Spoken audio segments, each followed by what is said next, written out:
இந்த கால வேளையில் நம்முடைய தியானத்துக்கு ஆதாரமாக வெளிப்படுத்தின விசேஷம் 3ஆம் அதிகாரம் 20ஆம் வசனத்தை நாம் எடுத்துக்கொள்ளலாம். இதோ வாசற்படியிலே நின்று தட்டுகிறேன்.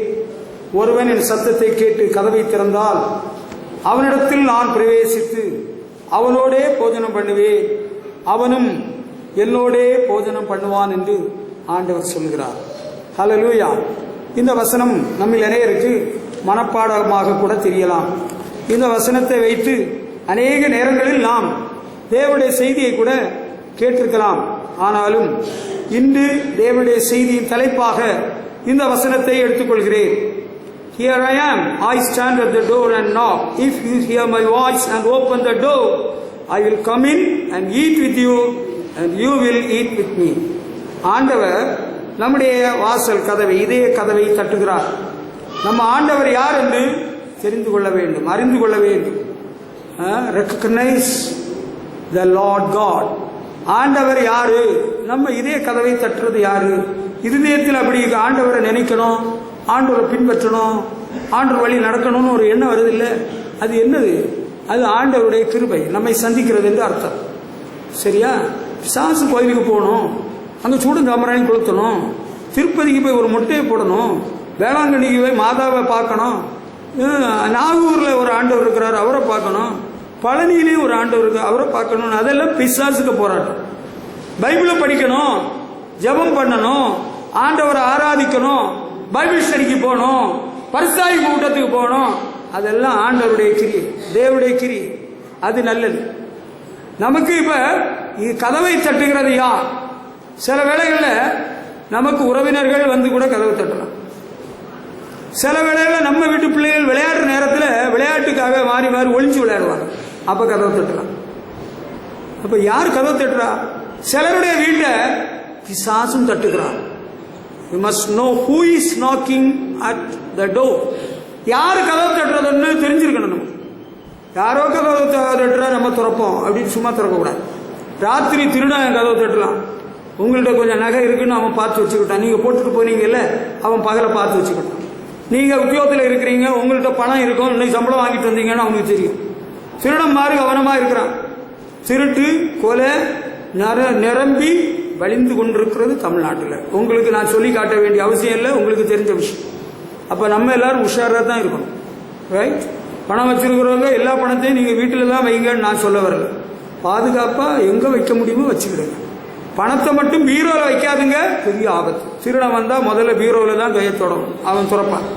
நகை இருந்தா கூட பீரோல வச்சிடாதுங்க, அங்கதான் கையை போட்டு அவன் துறப்பான். எல்லா திருட்டுலையும் பீரோவில் இருந்து நகை எடுத்தான், பணம் எடுத்தான்னு தான் செய்தி வருது. பணமும் நகையும் வைக்க வேண்டிய இடம் பீரோ அல்ல. அதுக்கு வேற குப்பை ஏதாவது அள்ளி போடுற இடமோ, பழைய அழுக்கு துணியோ பழைய பேகோ எங்க இருந்தா அங்க போடுங்க. நான் சொன்னேன்னு வெளியே சொல்லிட்டு நடந்தீங்க, திருடன் அங்கதான் முதல்ல கை வைப்பான். அதுக்கு இடம் கொடுத்துறாங்க, கொஞ்சம் கவனம். கதவை தட்டுகிறது யார்? இதே கதவை தட்டுறது யார்? நம்ம வீட்டு செலவுகளே யாரோ தட்டுற போல இருக்கு, திறந்து பார்த்தா ஆள் இல்லை. அது யாருன்னு சிலர் சொல்றாங்க, சிலருக்கு சாசன் கூட சொல்றாங்க. உண்மையாக சொல்லுகிறேன், தாராபுரத்தில் ஊழியர் செய்து கொண்டிருக்கிறவர்களே ஒரு குடும்பத்தார் விக்கிர வணக்கத்தார் எங்களை கூப்பிட்டாங்க, ஜெபம் பண்றது கூப்பிட்டாங்க.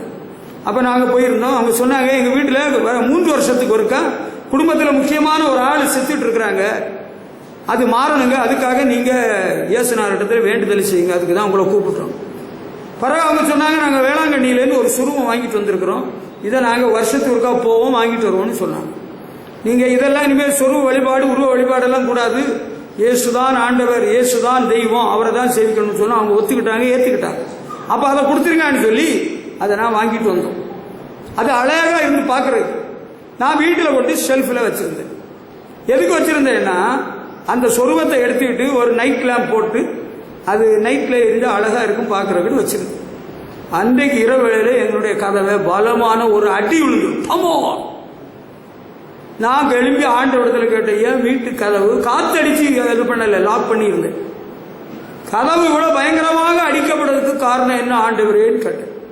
அப்ப ஆண்டவர் சொன்னாரு, அது உனக்கு அந்த எதுக்கு செல்ஃபில் இருக்குது அந்த உருவம் சொருவம், அதனால தான் இந்த காரியம் நேரிட்டு. இது ஒரு சந்தர்ப்பம். இன்னொரு சந்தர்ப்பம், தாராபுரத்தில் சொசைட்டி கோஆபரேட்டிவ் சொசைட்டி செக்ரட்டரியாக இருந்த ஒரு கவுண்டர் வந்திருந்தார். அவருக்கு பயங்கர சூனிய போராட்டம். அவருக்கு வலது காலில் 2வது விரலும் அழுகி போச்சு, 3வது விரலும் பாதிக்கப்பட போகுது. சூனிய தாக்குதல் என்று அவருக்கும் தெரியுது. நானும் ஜோம் பண்ணி அதுதான் சொன்னேன். அவர் நிறைய கயிறு குழல் எல்லாம் கட்டியிருந்தார். நான் சொன்னேன், இது எல்லாம் உதவாது, இதெல்லாம் பிசாசுக்கு அடுத்தது, இதெல்லாம் நீங்க கலத்திடணும். எல்லாம் கலத்திட்டார். கலத்தினத வராண்டால போட்டிருந்தேன் மாடியில. பொதுவாக நான் அப்படிப்பட்ட கயிறு குழலை எல்லாம் மண்ணெண்ணை விட்டு கொளுத்திடுறது பழக்கம். பாம்பு அடிச்சா விட்டுறாதுங்க, கொளுத்திருங்கன்னு சொல்லுவேன். நான் அப்படிதான் செஞ்சிருக்கிறேன். அதுபோல இந்த குழல் கயிறை எல்லாத்தையும் கொளுத்துறது பழக்கம். அன்னைக்கு அப்படியே விட்டுட்டேன். அன்னைக்கு இரவுலேயும் கதவை அடி.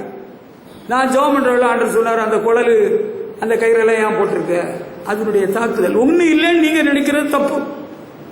கதவை யார் தட்டுறா? நல்ல காரியம் செய்ய, ஆண்டவரை தொழுது கொள்ள, அவரை பணிந்து கொள்ள, அவர் சமூகத்துக்கு செல்லுக்கு வாஞ்சை கொடுக்கிறது நமது ஆண்டவர். சினிமாவுக்கு போறதுக்கு ஒரு எண்ணம் வருது, அது பிசாசனுடைய ஒரு தூண்டுதல். திருடணும்னு ஒரு நினைப்பு வருது, அது ஒரு பிசாசின் கிரிய. நான் இன்றைக்கு வேலையை முடிச்சுட்டு வீட்டுக்கு போய் என் மனைவியை மண்டை உடைக்கணும்னு ஒரு எண்ணம் வருது. It is from the devil. சாத்தானுடைய ஒரு தூண்டுதல்.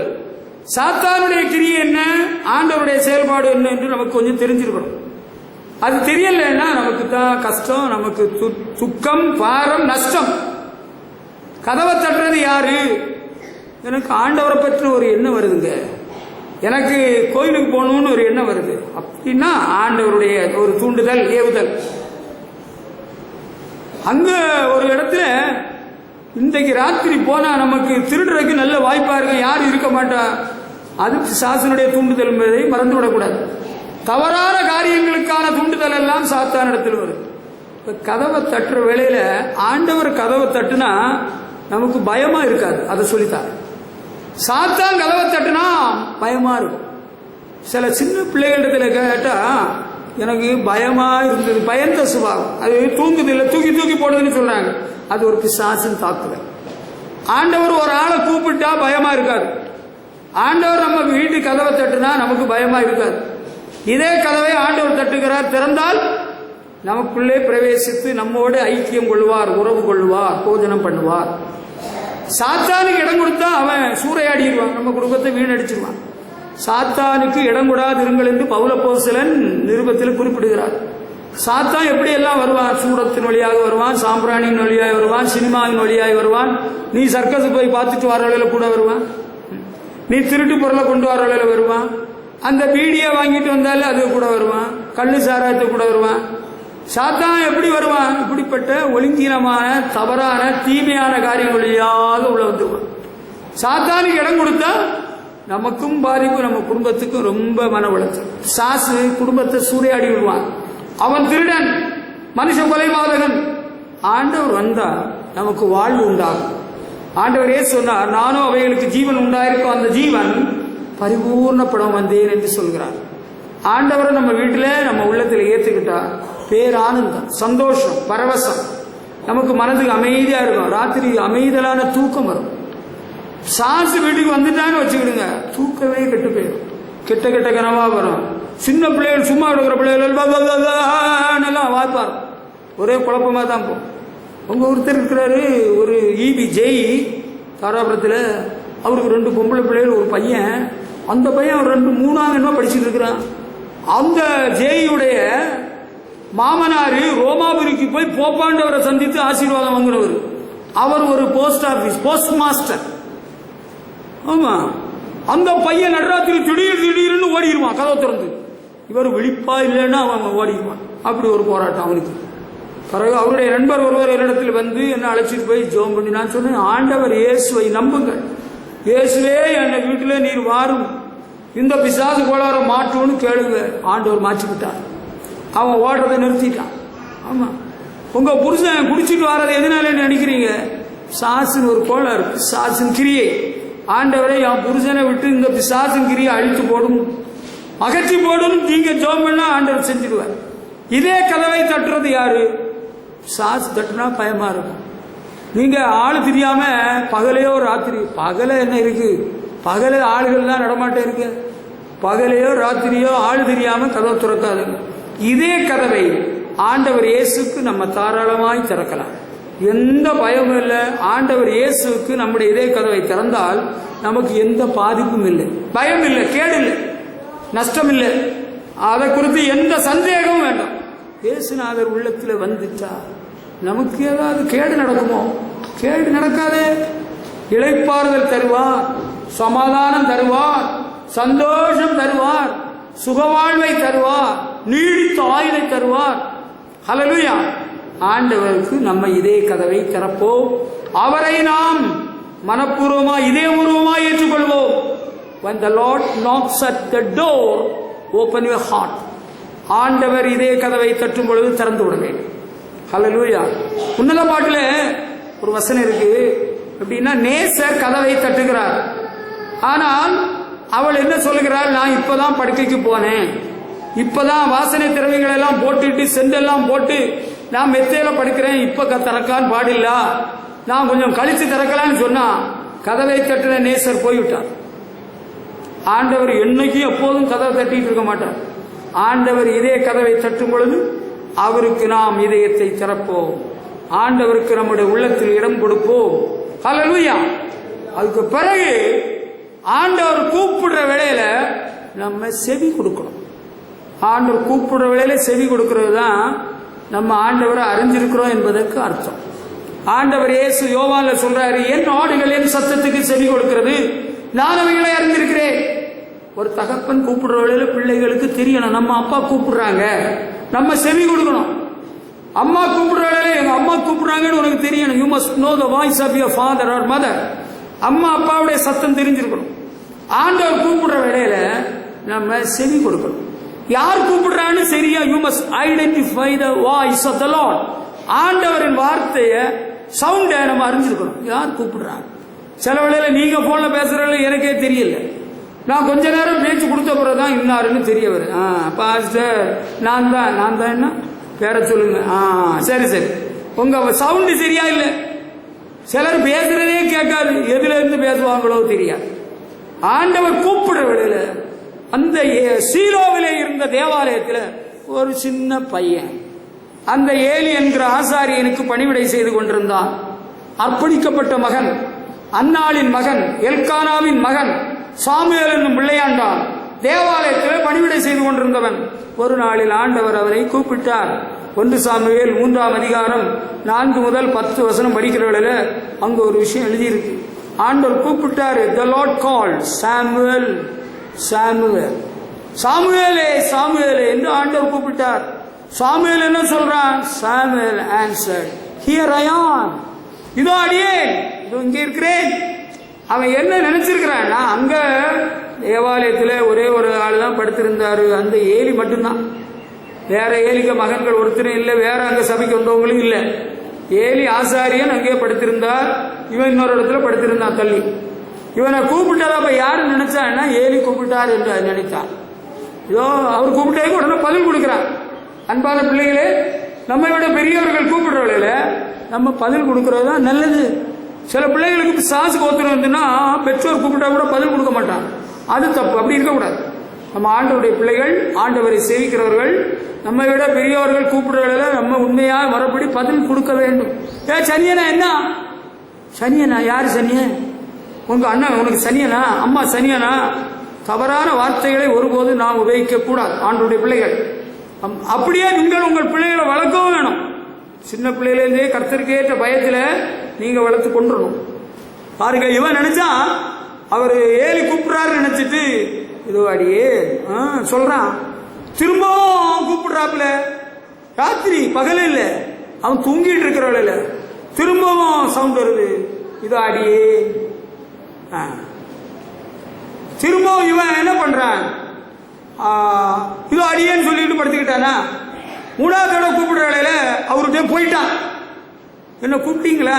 இல்லையே. இனிமேல் உன்னை கூப்பிட்டா நீ சொல்லணும், சொல்லும் அடியே கேட்கிறேன், சொல்லும் அடியேன் கேட்கிறேன் நீ சொல்லணும்னு சொல்லி கொடுத்தாரு ஏலி. இவன் போய் படுத்துக்கிட்டான்.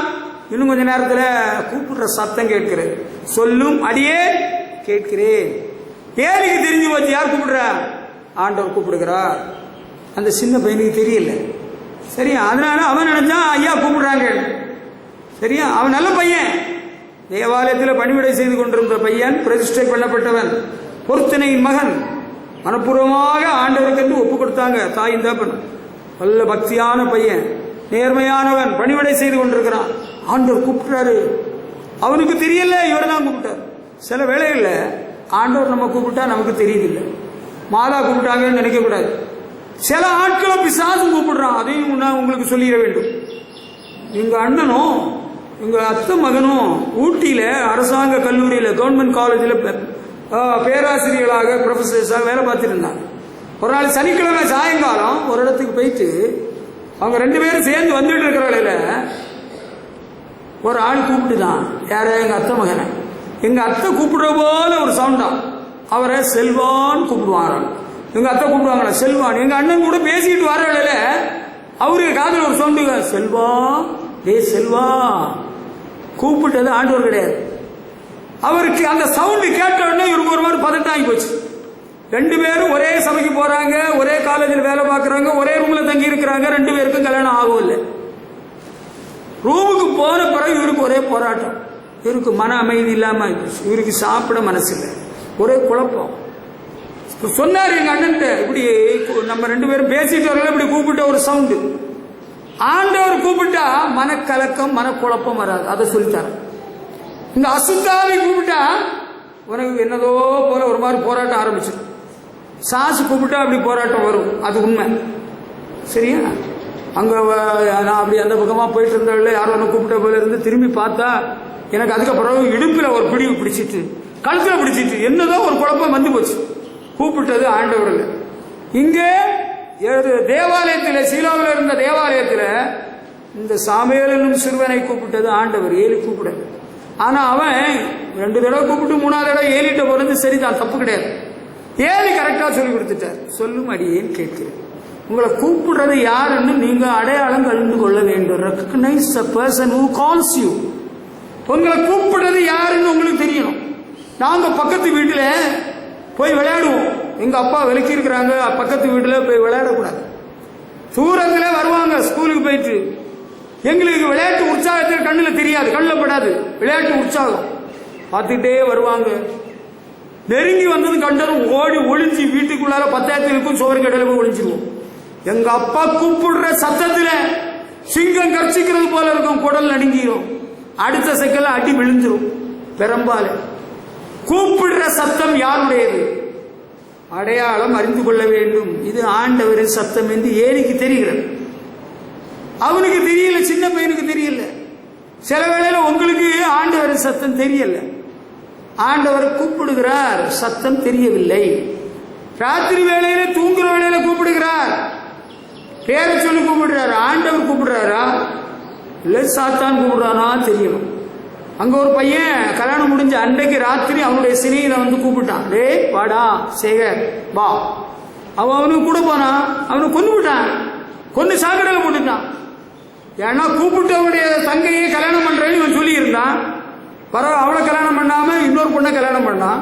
கல்யாணத்துக்கு எல்லா ஏற்பாடுகளையும் இவன் தான் பண்ணி கொடுத்தான். ஆனா அன்றைக்கு ராத்திரி அவனை கூப்பிட்டான். நம்ம ஃப்ரெண்டு தானே கூப்பிடுறான்னு போனான். ராத்திரியை கொண்டு சாக்கடையில போட்டுட்டான். ஃப்ரெண்டு கூப்பிட்டான், பேக்கு கூப்பிட்டான்னு போய் மாட்டிக்கிறாரு. சில வேளை நமக்கு அன்பானவர்களாக இருக்கலாம், அவங்க கூப்பிடுவாங்க. எதை கெட்ட காரியத்துக்காக இருக்கலாம், சதி வேலையாக இருக்கலாம். சில ஆண்டுகளுக்கு முன்பு காந்தி நகர் கரிக்குளத்தில் நம்ம சபை அங்க ஆராதனை நடக்கிற வேளையில அங்க ஒருத்தர், ஒரு ஊழியக்காரர் பைபிள் காலேஜில் வந்திருந்தார், ஒரு சகோதரர். அவரு இந்த கும்பாபிஷேகம் கொடை கொடுக்கறது சாமிக்குன்னு எல்லாம் பேசி போட்டார். பக்கத்தில் இருந்தவங்க எல்லாம் கேட்டுட்டு இருந்தாங்க. கரண்ட் இல்லாத நேரம் நம்ம பேட்டரி வச்சு ஆம்பிளிஃபயர்ல ஸ்பீக்கர்ல கேட்டிருக்கோம். உங்களுக்கு நீங்க எல்லாம் வீட்டுக்கு போயிட்டீங்க.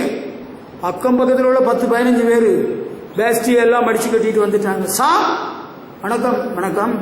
எதுக்கு வந்தாங்க தெரியுமா? என்கிட்ட கேள்வி கேட்க வந்தாங்க. நாங்க இருக்கணுமா வேண்டாமா பிரச்சனைக்குன்னே வந்தாங்க. ஆமா, நான் இல்லாத வேலையில அங்க ஒரு பொம்பளை 3 தடவை கேட்டுக்கு வந்து பார்த்துருக்கிறான், சண்டை போட்டிருக்கிறான். நான் இருக்கிற வேலையில அந்த பிசாசு அடங்கிடும், நான் இல்லாத வேலையில பிசாசு வாழை நீட்டிடும். அது ஒரு பிசாசு, பெண் பிசாசு. ஆண் பிசாசு, பெண் பிசாசு எல்லாம் இருக்கு. உங்களுக்கு தெரிந்தால் நல்லது. ஆம்பளை மனுஷர்கள ஆம்பளைய போல ஆம்பளை பிசாசு இருக்குது. மனுஷர்ல பொம்பளை போல பொம்பளை பிசாசு இருக்கு. ஆம்பளை பயில்களும் பொம்பளை பிசாசு கூப்பிடுது, பொம்பளை பிள்ளைகளும் ஆம்பளை பிசாசு கூப்பிடுது. இதுதான் பெரிய குழப்பம். இதுல எல்லாம் பொம்பளை பிள்ளைகளுக்கு ஒரு மாதிரி மண்டை சுத்திரும். அது போலதான் ஆம்பளை பயில்களுக்கு குழப்பம் வந்துருது. தம்பி, கூப்பிடுறது யாருன்னு நமக்கு தெரிஞ்சுக்கணும். ஆண்டவர் கூப்பிடுறாரா, சாசு கூப்பிடுதா? ராத்திரி வாடா போலாம், நம்ம சினிமாவுக்கு போலாம், சினிமாவுக்கு ஆண்டவர் கூப்பிடுறாரா? நம்ம சர்க்கஸுக்கு போலாம், சர்க்கஸுக்கெல்லாம் ஆண்டவர் கூப்பிட மாட்டாரு. திருட போக கூப்பிட மாட்டாரு. இந்த நேரம் வா போலாம். நம்ம பிஜேபி கட்சிக்கு ஒரு பேரணி நடக்குது, நம்ம போலாண்டா, வாடா போண்டா. ஆண்டவர் கூப்பிட மாட்டாரு, ஆண்டவர் கூப்பிட மாட்டார். எனக்கு நல்லா தெரியும். ஒரு பாஸ்டருடைய மகன், நான் டவுனுக்கு போன வேளையில ஒரு நாள் என்கிட்ட வண்டியை மறிச்சு, மாஸ்டர் பிரைஸ் சொல்லலாம், பிரைஸ் சொல்ல, என்னப்பா நல்லா இருக்கிறியா? உன்னை பற்றி தான் எங்கள் குடும்பத்தில் எல்லாருக்குமே பாரம், நீ இன்னும் திருந்தலையேன்னு மனசுக்கு ரொம்ப கஷ்டம், நீ ஆண்டவர் பிள்ளை ஆகணும். அவன் பேசிக்கிட்டே இருக்கிறவங்கள திடீர்னு சொல்றான், நான் பிஜேபியில் போய் சேர்ந்து பெரிய ஆளாகிடுவேன் தெரியல. என் கூட்டாளி அங்கே ஒருத்தன் இருக்கிறான், எசேக்கியல். அவனுக்கு மனசுல என்ன இருக்கு பாக்குறீங்களா? அவனுக்கு சவுண்ட் எங்க இழுக்குது, கரண்ட் அங்க போகுது. சின்ன பிள்ளையிலேருந்தே ஆண்டவருக்கு ஏற்ற பயத்தில் வளர்க்கப்பட்டு பிசாசு கிடம் கொடுத்து கெட்ட வழக்கங்களுக்கு அடிமைப்பட்டு இப்ப அவன் அந்த அளவுக்கு போயிட்டான். எவ்வளவு வருத்தமா இருக்கிறது. நம்ம கூப்பிடுறது யாருன்னு தெரிஞ்சு போனோம். அவன் உன்னை எதுக்கு கூப்பிட்டான்? எதுக்கு உன்னை கூப்பிட்டான்? அங்க வா, இங்க வா, எங்க வீட்டுல சினிமா ஓடுது, நீ வா. தவறான நோக்கத்துக்காக தவறான ஆள் கூப்பிட்டா நம்ம போக கூடாது. நான் வரமாட்டேன், என்ன கூப்பிடாத, எங்க அம்மா அடிப்பாங்க, எங்க அப்பா அடிப்பாங்கன்னு சொல்லி நீ போகாத. அப்படிதான் நம்ம இந்த வயசுல வளர்ந்து வரணும். இப்ப என்ன எங்க அப்பா அடிக்கிறதுக்கு இல்லை, எங்க அம்மாவும் இல்லை, என்ன ஆண்டவர் அடிச்சு போடுவார், நான் வரமாட்டேன் உங்களோட தவறான காரியத்துக்கு. பாஸ்டர், உங்களுக்கு தான் ஆஸ்பத்திரியில் ஆள் தெரியல, அங்க ஒரு குழந்தை, அந்த பொண்ணுக்கு 2 மாசம் ஒரு குழந்தை இருக்கு, அதை ஒரு அபார்ஷன் பண்ணணும், நீங்க வந்து சொன்னா செய்வாங்களாம். நான் வரமாட்டேன். அப்போ கொலை குற்றத்துக்கு எல்லாம் நான் வரமாட்டேன், என்ன கூப்பிடாத, நான் வரமாட்டேன். நமக்கு யார் கூப்பிடுறான்னு தெரிஞ்சுதான் நம்ம செயல்படணும். ஆண்டவர் கூப்பிடுறாருன்னு தெரியுதுன்னு வச்சுக்கிடுங்க, சொல்லுமடியே கேட்கிறேன் அப்படி நம்ம சொல்லணும். ஆண்டவர் சொல்லுவார், ஆண்டவர் கூப்பிடுறாருன்னு தெரியுதா, உடனே என்ன செய்யணும்? சொல்லுமடியே கேட்கிறேன். உங்களுக்கு அடையாளம் தெரிஞ்சிருக்கா? இதுக்கு முன்ன ஆண்டவர் யாராவது உங்களை கூப்பிட்டு இருக்கிறாரா? ஆண்டவருக்கு சத்தம் யாராவது கேட்டிருக்கிறீங்களா? நான் கேட்டிருக்கிறேன். I heard the melodious audible voice of the Lord. ஆண்டவருடைய இனிமையான குரலை நான் கேட்டிருக்கிறேன். நீங்க கேட்டிருக்கிறீங்களா? இல்லையா? சாத்தான் கூப்பிட்ட சவுண்ட் கேட்டிருக்கா உங்களுக்கு? சில வேளை உங்களுக்கு அது கேட்டிருக்கோம் இல்ல? சரி, அதான் நான் கேட்க வரல. இனிமேல ஜாக்கிரதையா இருக்கணும். உங்களை யார் கூப்பிடுறா? ஆண்டவர் கூப்பிடுறாரா? அந்நியம் கூப்பிடுறானா? ஆண்டவர் சொல்லார், என் ஆடுகள் என் சத்தத்துக்கு செவி கொடுக்கிறது, அவைகளை நான் அறிந்திருக்கிறேன். சாமுவேலை ஆண்டவர் கூப்பிட்டாலும் அவன் ஆசாரியர் இடத்துல போன தப்பு இல்லை, அவன் அங்க இருக்கிறாருன்னு நினைச்சு போனான். நம்ம ஆண்டவர் கூப்பிடுற வேற எங்கேயாவது முந்தி அடிச்சிட்டு கோபுரம் எல்லாம் பார்த்து ஓடக்கூடாது. அங்க ஒருத்தரை பார்க்க போறோம், இங்க ஒருத்தரை பார்க்க போறோம், அங்க ஒரு கூட்டம், இங்க ஒரு குளம். கூப்பிட்டது யாரு? ஆண்டவர். அவர் என்ன சொல்றாரு கேளா, அவர் சொல்லுவார். நம்ம ஆண்டவர் கூப்பிடுகிற தேவன், பேசுகிறவர். நம்ம ஆண்டவர் ஊமையான கடவுள் அல்ல, பேசும் தெய்வம் நமது ஆண்டவர். ஹல்லேலூயா. நம்மகிட்ட சொல்ல வேண்டியது நமக்கு சொல்லுவார் இல்லையா? அடுத்து அந்த பெத்தானியா கிராமத்தில் லாசரு செத்து போய் அடக்கம் பண்ணி 4வது நாள் இயேசுநாதர் வந்திருக்கிறார். முதலாவது அவரை சந்தித்தது மார்த்தா. மார்த்தா சொல்ற, ஆண்டவரே நீர் இங்கே இருந்திருந்தீரானால் என் சகோதரன் மரித்திருக்க மாட்டான்னு சொல்லி அழுகிறார். ஆண்டவர் இயேசு அவளுக்கு ஒரு பிரசங்கமே பண்ணிட்டாரு. அற்புதம் செய்ய முன்னால ஒரு பிரசங்கம் நடந்திருக்கு. நான் உயிர்த்தெழுதல் ஜீவனமாக இருக்கிறேன், என்னை விசுவாசிக்கிறோம், மரித்தாலும் பிழைப்பான் சொல்றார். பிறகு அவர் பிரசங்கம் முடிஞ்சதும் அவன் என்ன பண்றா, வீட்டுக்கு தன்னுடைய சகோதரிடத்துல போறான், மரியாள் இடத்துல போய், போதகர் வந்திருக்கிறார், உன்னை அழைக்கிறார். The master has come, he calls you. அவர் வந்திருக்கிறார், உன்னை அழைக்கிறார்னு அவ போய் சொன்ன உடனே ஆண்டவர் இயேசுவிடம் ஓடி வந்தாள் மரியாள். ஹல்லேலூயா. சில வேளையில ஆண்டவர் அசரீரியாக, சொப்பனத்தின் மூலமாக, தரிசனத்தின் மூலமாக நம்ம கூப்பிடலாம்.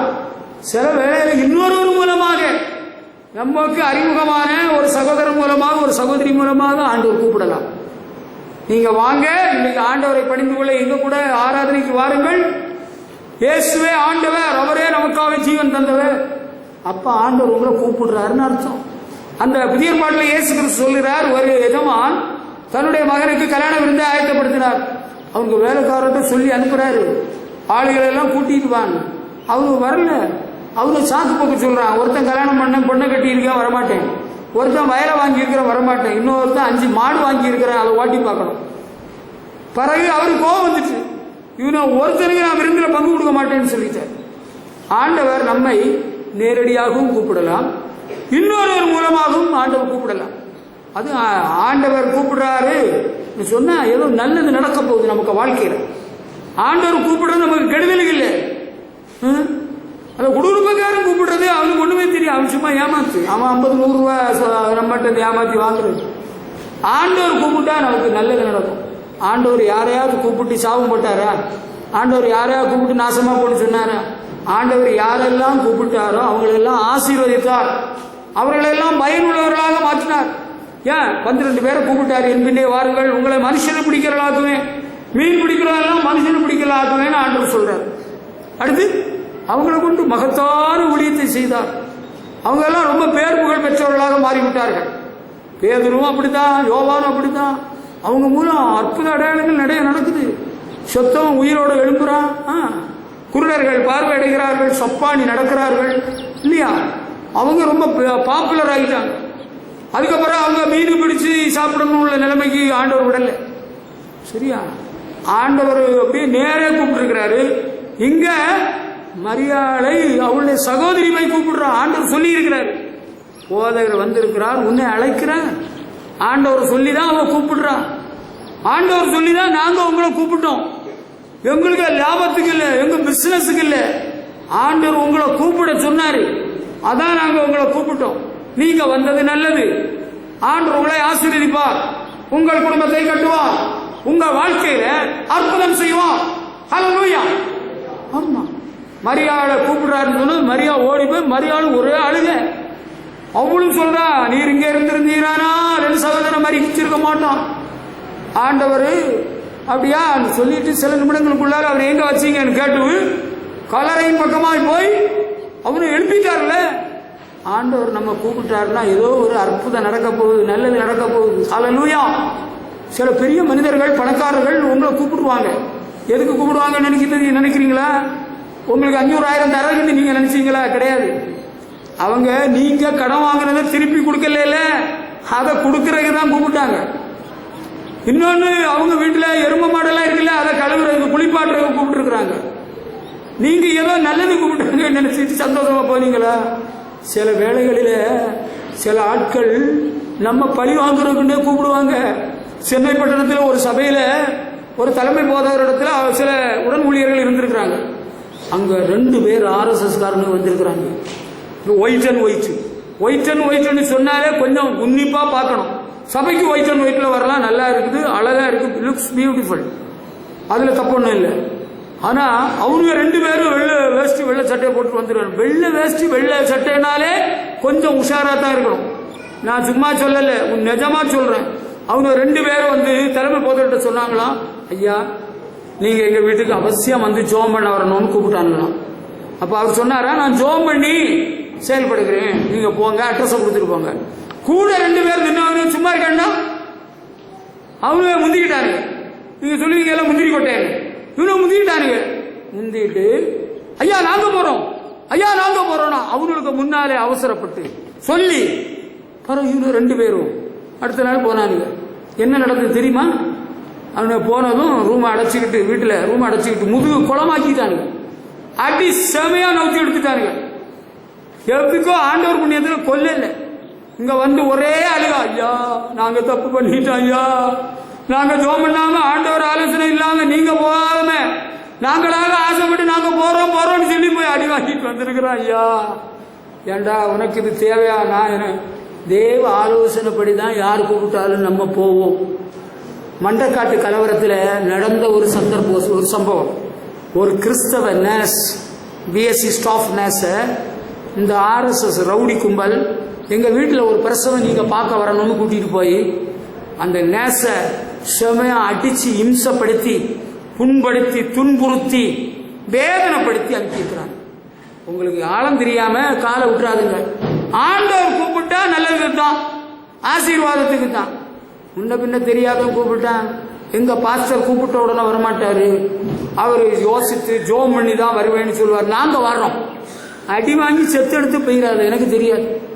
ஆண்டவர் கூப்பிட்டா அடியும் இல்லை உதவியும் இல்லை, ஆசீர்வாதம் அற்புதம். அல்லேலூயா. ஆண்டவர் கூப்பிட்டாருன்னு சொல்லி போய் அங்க அற்புதம் நடந்தது இல்லையா? அல்லேலூயா. கர்த்தருக்கு மகிமை செலுத்துவோம். அல்லேலூயா. ஆண்டவருடைய அற்புதம் நமக்கு நடக்கும். ஆண்டவர் கூப்பிட்டா, நீங்க இங்க வந்த பிறகு ஆண்டவர் கூப்பிட்டு வந்தீங்க, உங்களுக்கு வர வேண்டிய பாதிப்புகள், கேடு, நஷ்டம் எல்லாம் ஆண்டவர் மாற்றி இருக்கிறார். உங்க வாழ்க்கையை ஆசீர்வதிச்சுட்டு இருக்கிறார். இன்னும் ஆசீர்வதிப்பார். இன்னும் நீங்கள் நலம் பெறுவீர்கள். ஆண்டோட ஒத்தாசை உங்களுக்கு இருந்துகிட்டே இருக்கும். ஆண்டவர் கூப்பிட்டு நான் வந்தேன், ஆண்டவருக்கு ஊழியக்காரன் கூப்பிட்டு வந்தேன், இந்த சகோதரி கூப்பிட்டு நான் வந்தேன். ரொம்ப நல்லது, நீங்க வந்தது நல்லது. ஆண்டவரை ஆராதிக்க, அவரை பணிந்து கொள்ள, அவரை பின்பற்ற, அவர் வழியில் நடக்க வந்தீங்கல்ல, very good. You are a blessed person. நீ ஆசீர்வதிக்கப்பட்ட ஒரு நபர். ஹல்லேலூயா. இதை நம்ம தெரிஞ்சுக்கணும். அடுத்து ஆண்டவர் ஏதாவது ஒரு எச்சரிப்பு சொன்னாருன்னா, we must know from where the warning comes, or otherwise who gives this warning. இந்த எச்சரிப்பு யார் கொடுக்கிறா அப்படின்னு நம்ம தெரிஞ்சுக்கணும். பழைய பாடல் நீங்க படிச்சீங்கன்னா ஆதியாகமத்தில் இருக்கு. ஆண்டவர் நோவாவிடத்துல சொன்னாரு. என்ன சொன்னாரு? கொப்பேர் மரத்தால ஒரு பேழையை நீ உண்டு பண்ண வேண்டும், நீ உன் குடும்பம் அதுக்குள்ளால பிரவேசிக்க வேண்டும், இந்த உலகத்தை நான் தண்ணீரினால் அழிக்க போகிறேன் அப்படின்னு ஆண்டவர் சொன்னார். அத நோவா கேட்டு கீழ்ப்படிந்தார். Make yourself an ark of gopher wood. எபிரேயர் 11 ஆதியாகமம் 6:14 நான் சொன்ன வசனம் இருக்கு. அடுத்து எபிரேயர் 11:7 இருக்கு. நோவா தேவ எச்சரிப்பு பெற்று பேழை உண்டு பண்ணி தன்னுடைய முழு குடும்பத்தையும் காப்பாற்றினான். Noah was warned by God and he built a large boat to save his family. ஒரு எச்சரிப்பு வந்தது, ஆண்டவரிடத்திலிருந்து எச்சரிப்பு வந்தது. யாரிடத்திலிருந்து எச்சரிப்பு? ஆண்டவரிடத்தில் எச்சரிப்பு. ஆண்டவர் நோவாவிடத்தில் நேரே சொல்கிறார், இந்த உலகத்தை அழிக்க போறேன், தண்ணீரினால் அழிக்க போறேன், நீ கொப்பேர் மரத்தினால ஒரு பேழை உண்டு பண்ணி நீ உன் குடும்பம் உள்ள போயிரு. நோவா அந்த எச்சரிப்பை ஏற்றுக்கொண்டு கீழ்ப்படிந்து பெரிய ஒரு பேழையை, கப்பலை உண்டு பண்ணினார். அவருடைய குடும்பம் எல்லாரும் உள்ள போயிட்டாங்க. நோவா, நோவாவின் மனைவி, 3 மகன்கள், சேம், காம், யாப்பேத், அந்த 3 பேருடைய மனைவிமார், அப்படி 8 பேரும் பேழைக்குள்ள போயிட்டாங்க. ஆண்டவர் பேழையின் கதவை அடைத்தார், வானத்தின் மதைகளை திறந்தார், பூமி நீரூற்றுகளை திறந்தார், ஜலப்பிரளயம் வந்து எல்லாரும் செத்து போறாங்க. நோவாவும் குடும்பமும் காக்கப்பட்டது. ஆண்டவர் ஒரு எச்சரிப்பு கொடுத்தால் அதை நம்ம கொஞ்சம் கவனிக்க வேண்டும், அலட்சியம் பண்ணக்கூடாது. இந்த எச்சரிப்பு எங்கிருந்து வந்தது? உளவுத்துறையிலிருந்து ஒரு எச்சரிப்பு நம்ம அரசாங்கத்துக்கு வந்திருக்கு, தமிழ்நாட்டுக்கு. எப்படி?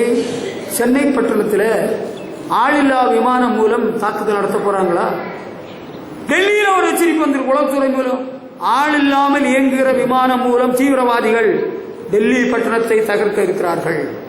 எச்சரிப்பு வந்துட்டானா உடனே உஷார் இல்லை. சுனாமி வரப்போகிறது, நிலநடுக்கம் வரப்போகுதுன்னா வந்துட்டு போகுது, வந்துட்டு போகுது, நம்ம மண்ணுக்குள்ள கொண்டு போயிடுவோம். அதுக்கப்புறம் நீ என்ன செய்வ?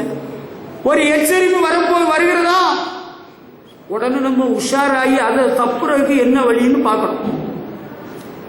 சோதோம் கொமோரா பட்டணங்களில் வாழ்ந்த மக்களுடைய பாவம் வானவரியல்ல எட்டினது. ஆண்டவர் 2 தூதர்களை அனுப்பினார். லோத்து குடும்பம் காக்கப்பட்டது. ஆண்டவர் சொன்னாரு, தீய குளத்தை சொல்லிட்டாரு. 2 பெரிய பட்டணங்கள் அழிந்து போச்சு, ஒருவரும் தப்பவில்லை. லோத்துடைய 2 பொம்பளை பிள்ளைகள் மட்டும்தான் தப்புறாங்க. லோத்தின் மனைவியே பின்னிட்டு பார்த்து உப்பு தூணாய் போனாங்க. ஒரு எச்சரிப்பு வருகிறதா, நம்ம அதை குறித்து ஜாக்கிரதையாக இருக்க வேண்டும். சொப்பனத்தில் எச்சரிப்பு வருகிறதா, தரிசனத்தில் எச்சரிப்பு வருகிறதா, பிரசங்கத்தில் எச்சரிப்பு வருகிறதா? இது என்ன பிரசங்கம்? யாரும் பண்ணாலும் இப்படி ஒரு எச்சரிப்பு பிரசங்கம் இவர் பண்றாரு. நாங்க எத்தனை பிரசங்களுக்கு பிரசங்கம் கேட்டிருக்கிறோம். நாங்களே சபையா பிரசங்கம் பண்றோம். நாங்களே நீ டிவியில பார்த்ததும் சரிதான், நீ பாட்டு பாடுறதும் பிரசங்கம் பண்றதும் சாட்சி சொல்றதும் அல்லேலியா சொல்றதும் ஊழியம் எல்லாம் சரிதான். When there comes a warning from the Lord, you need to heed your ears to the Lord. உன்னுடைய செவியை ஆண்டவருடைய எச்சரிப்புக்கு நீ சாய்க்க வேண்டும். அலட்சியமாக நீ எழுப்பி போனால் அது உனக்கு நல்லதல்ல. தேவ எச்சரிப்பு வரும் பொழுது அதுக்கு நம்ம அடிபணிந்தாக வேண்டும். இந்த சமபூமியில் எங்கும் இல்லாத ஜீவன் தப்ப ஓடிப்போ. நினிவே பட்டணத்துக்கு ஒரு எச்சரிப்பு. அங்க யோனா தீர்க்கதரிசியை தேவன் அனுப்பினார். 40 நாள் பிரயாண தூரம். யோனா ஒரு அமித்ஷா என்கிற தீர்க்கதரிசியின் மகன். அவரும் ஆண்டவர் அனுப்பினார். இன்னும் 40 நாட்கள் உண்டு, நினிவே கவிழ்க்கப்பட்டு போம். 40 நாள், 3 நாள் பிரயாண எல்லை உள்ள பெரிய ஒரு பட்டணம் தான். ஆனா 40 நாள் தான் டைம். வார்னிங் வந்தாச்சு. ராஜா முதல் சிறியோர் முதல் பெரியோர் வரை எல்லாரும் 3 நாள் உபவாசம் பண்ணி தண்ணீர் குடிக்காம அவங்க ஆண்டவரிடத்துல மன்றாடினார்கள். ஆடு மாடு கூட தண்ணி கொடுக்கல. ஆண்டவர் அழிக்காமல் காப்பாற்றினார்.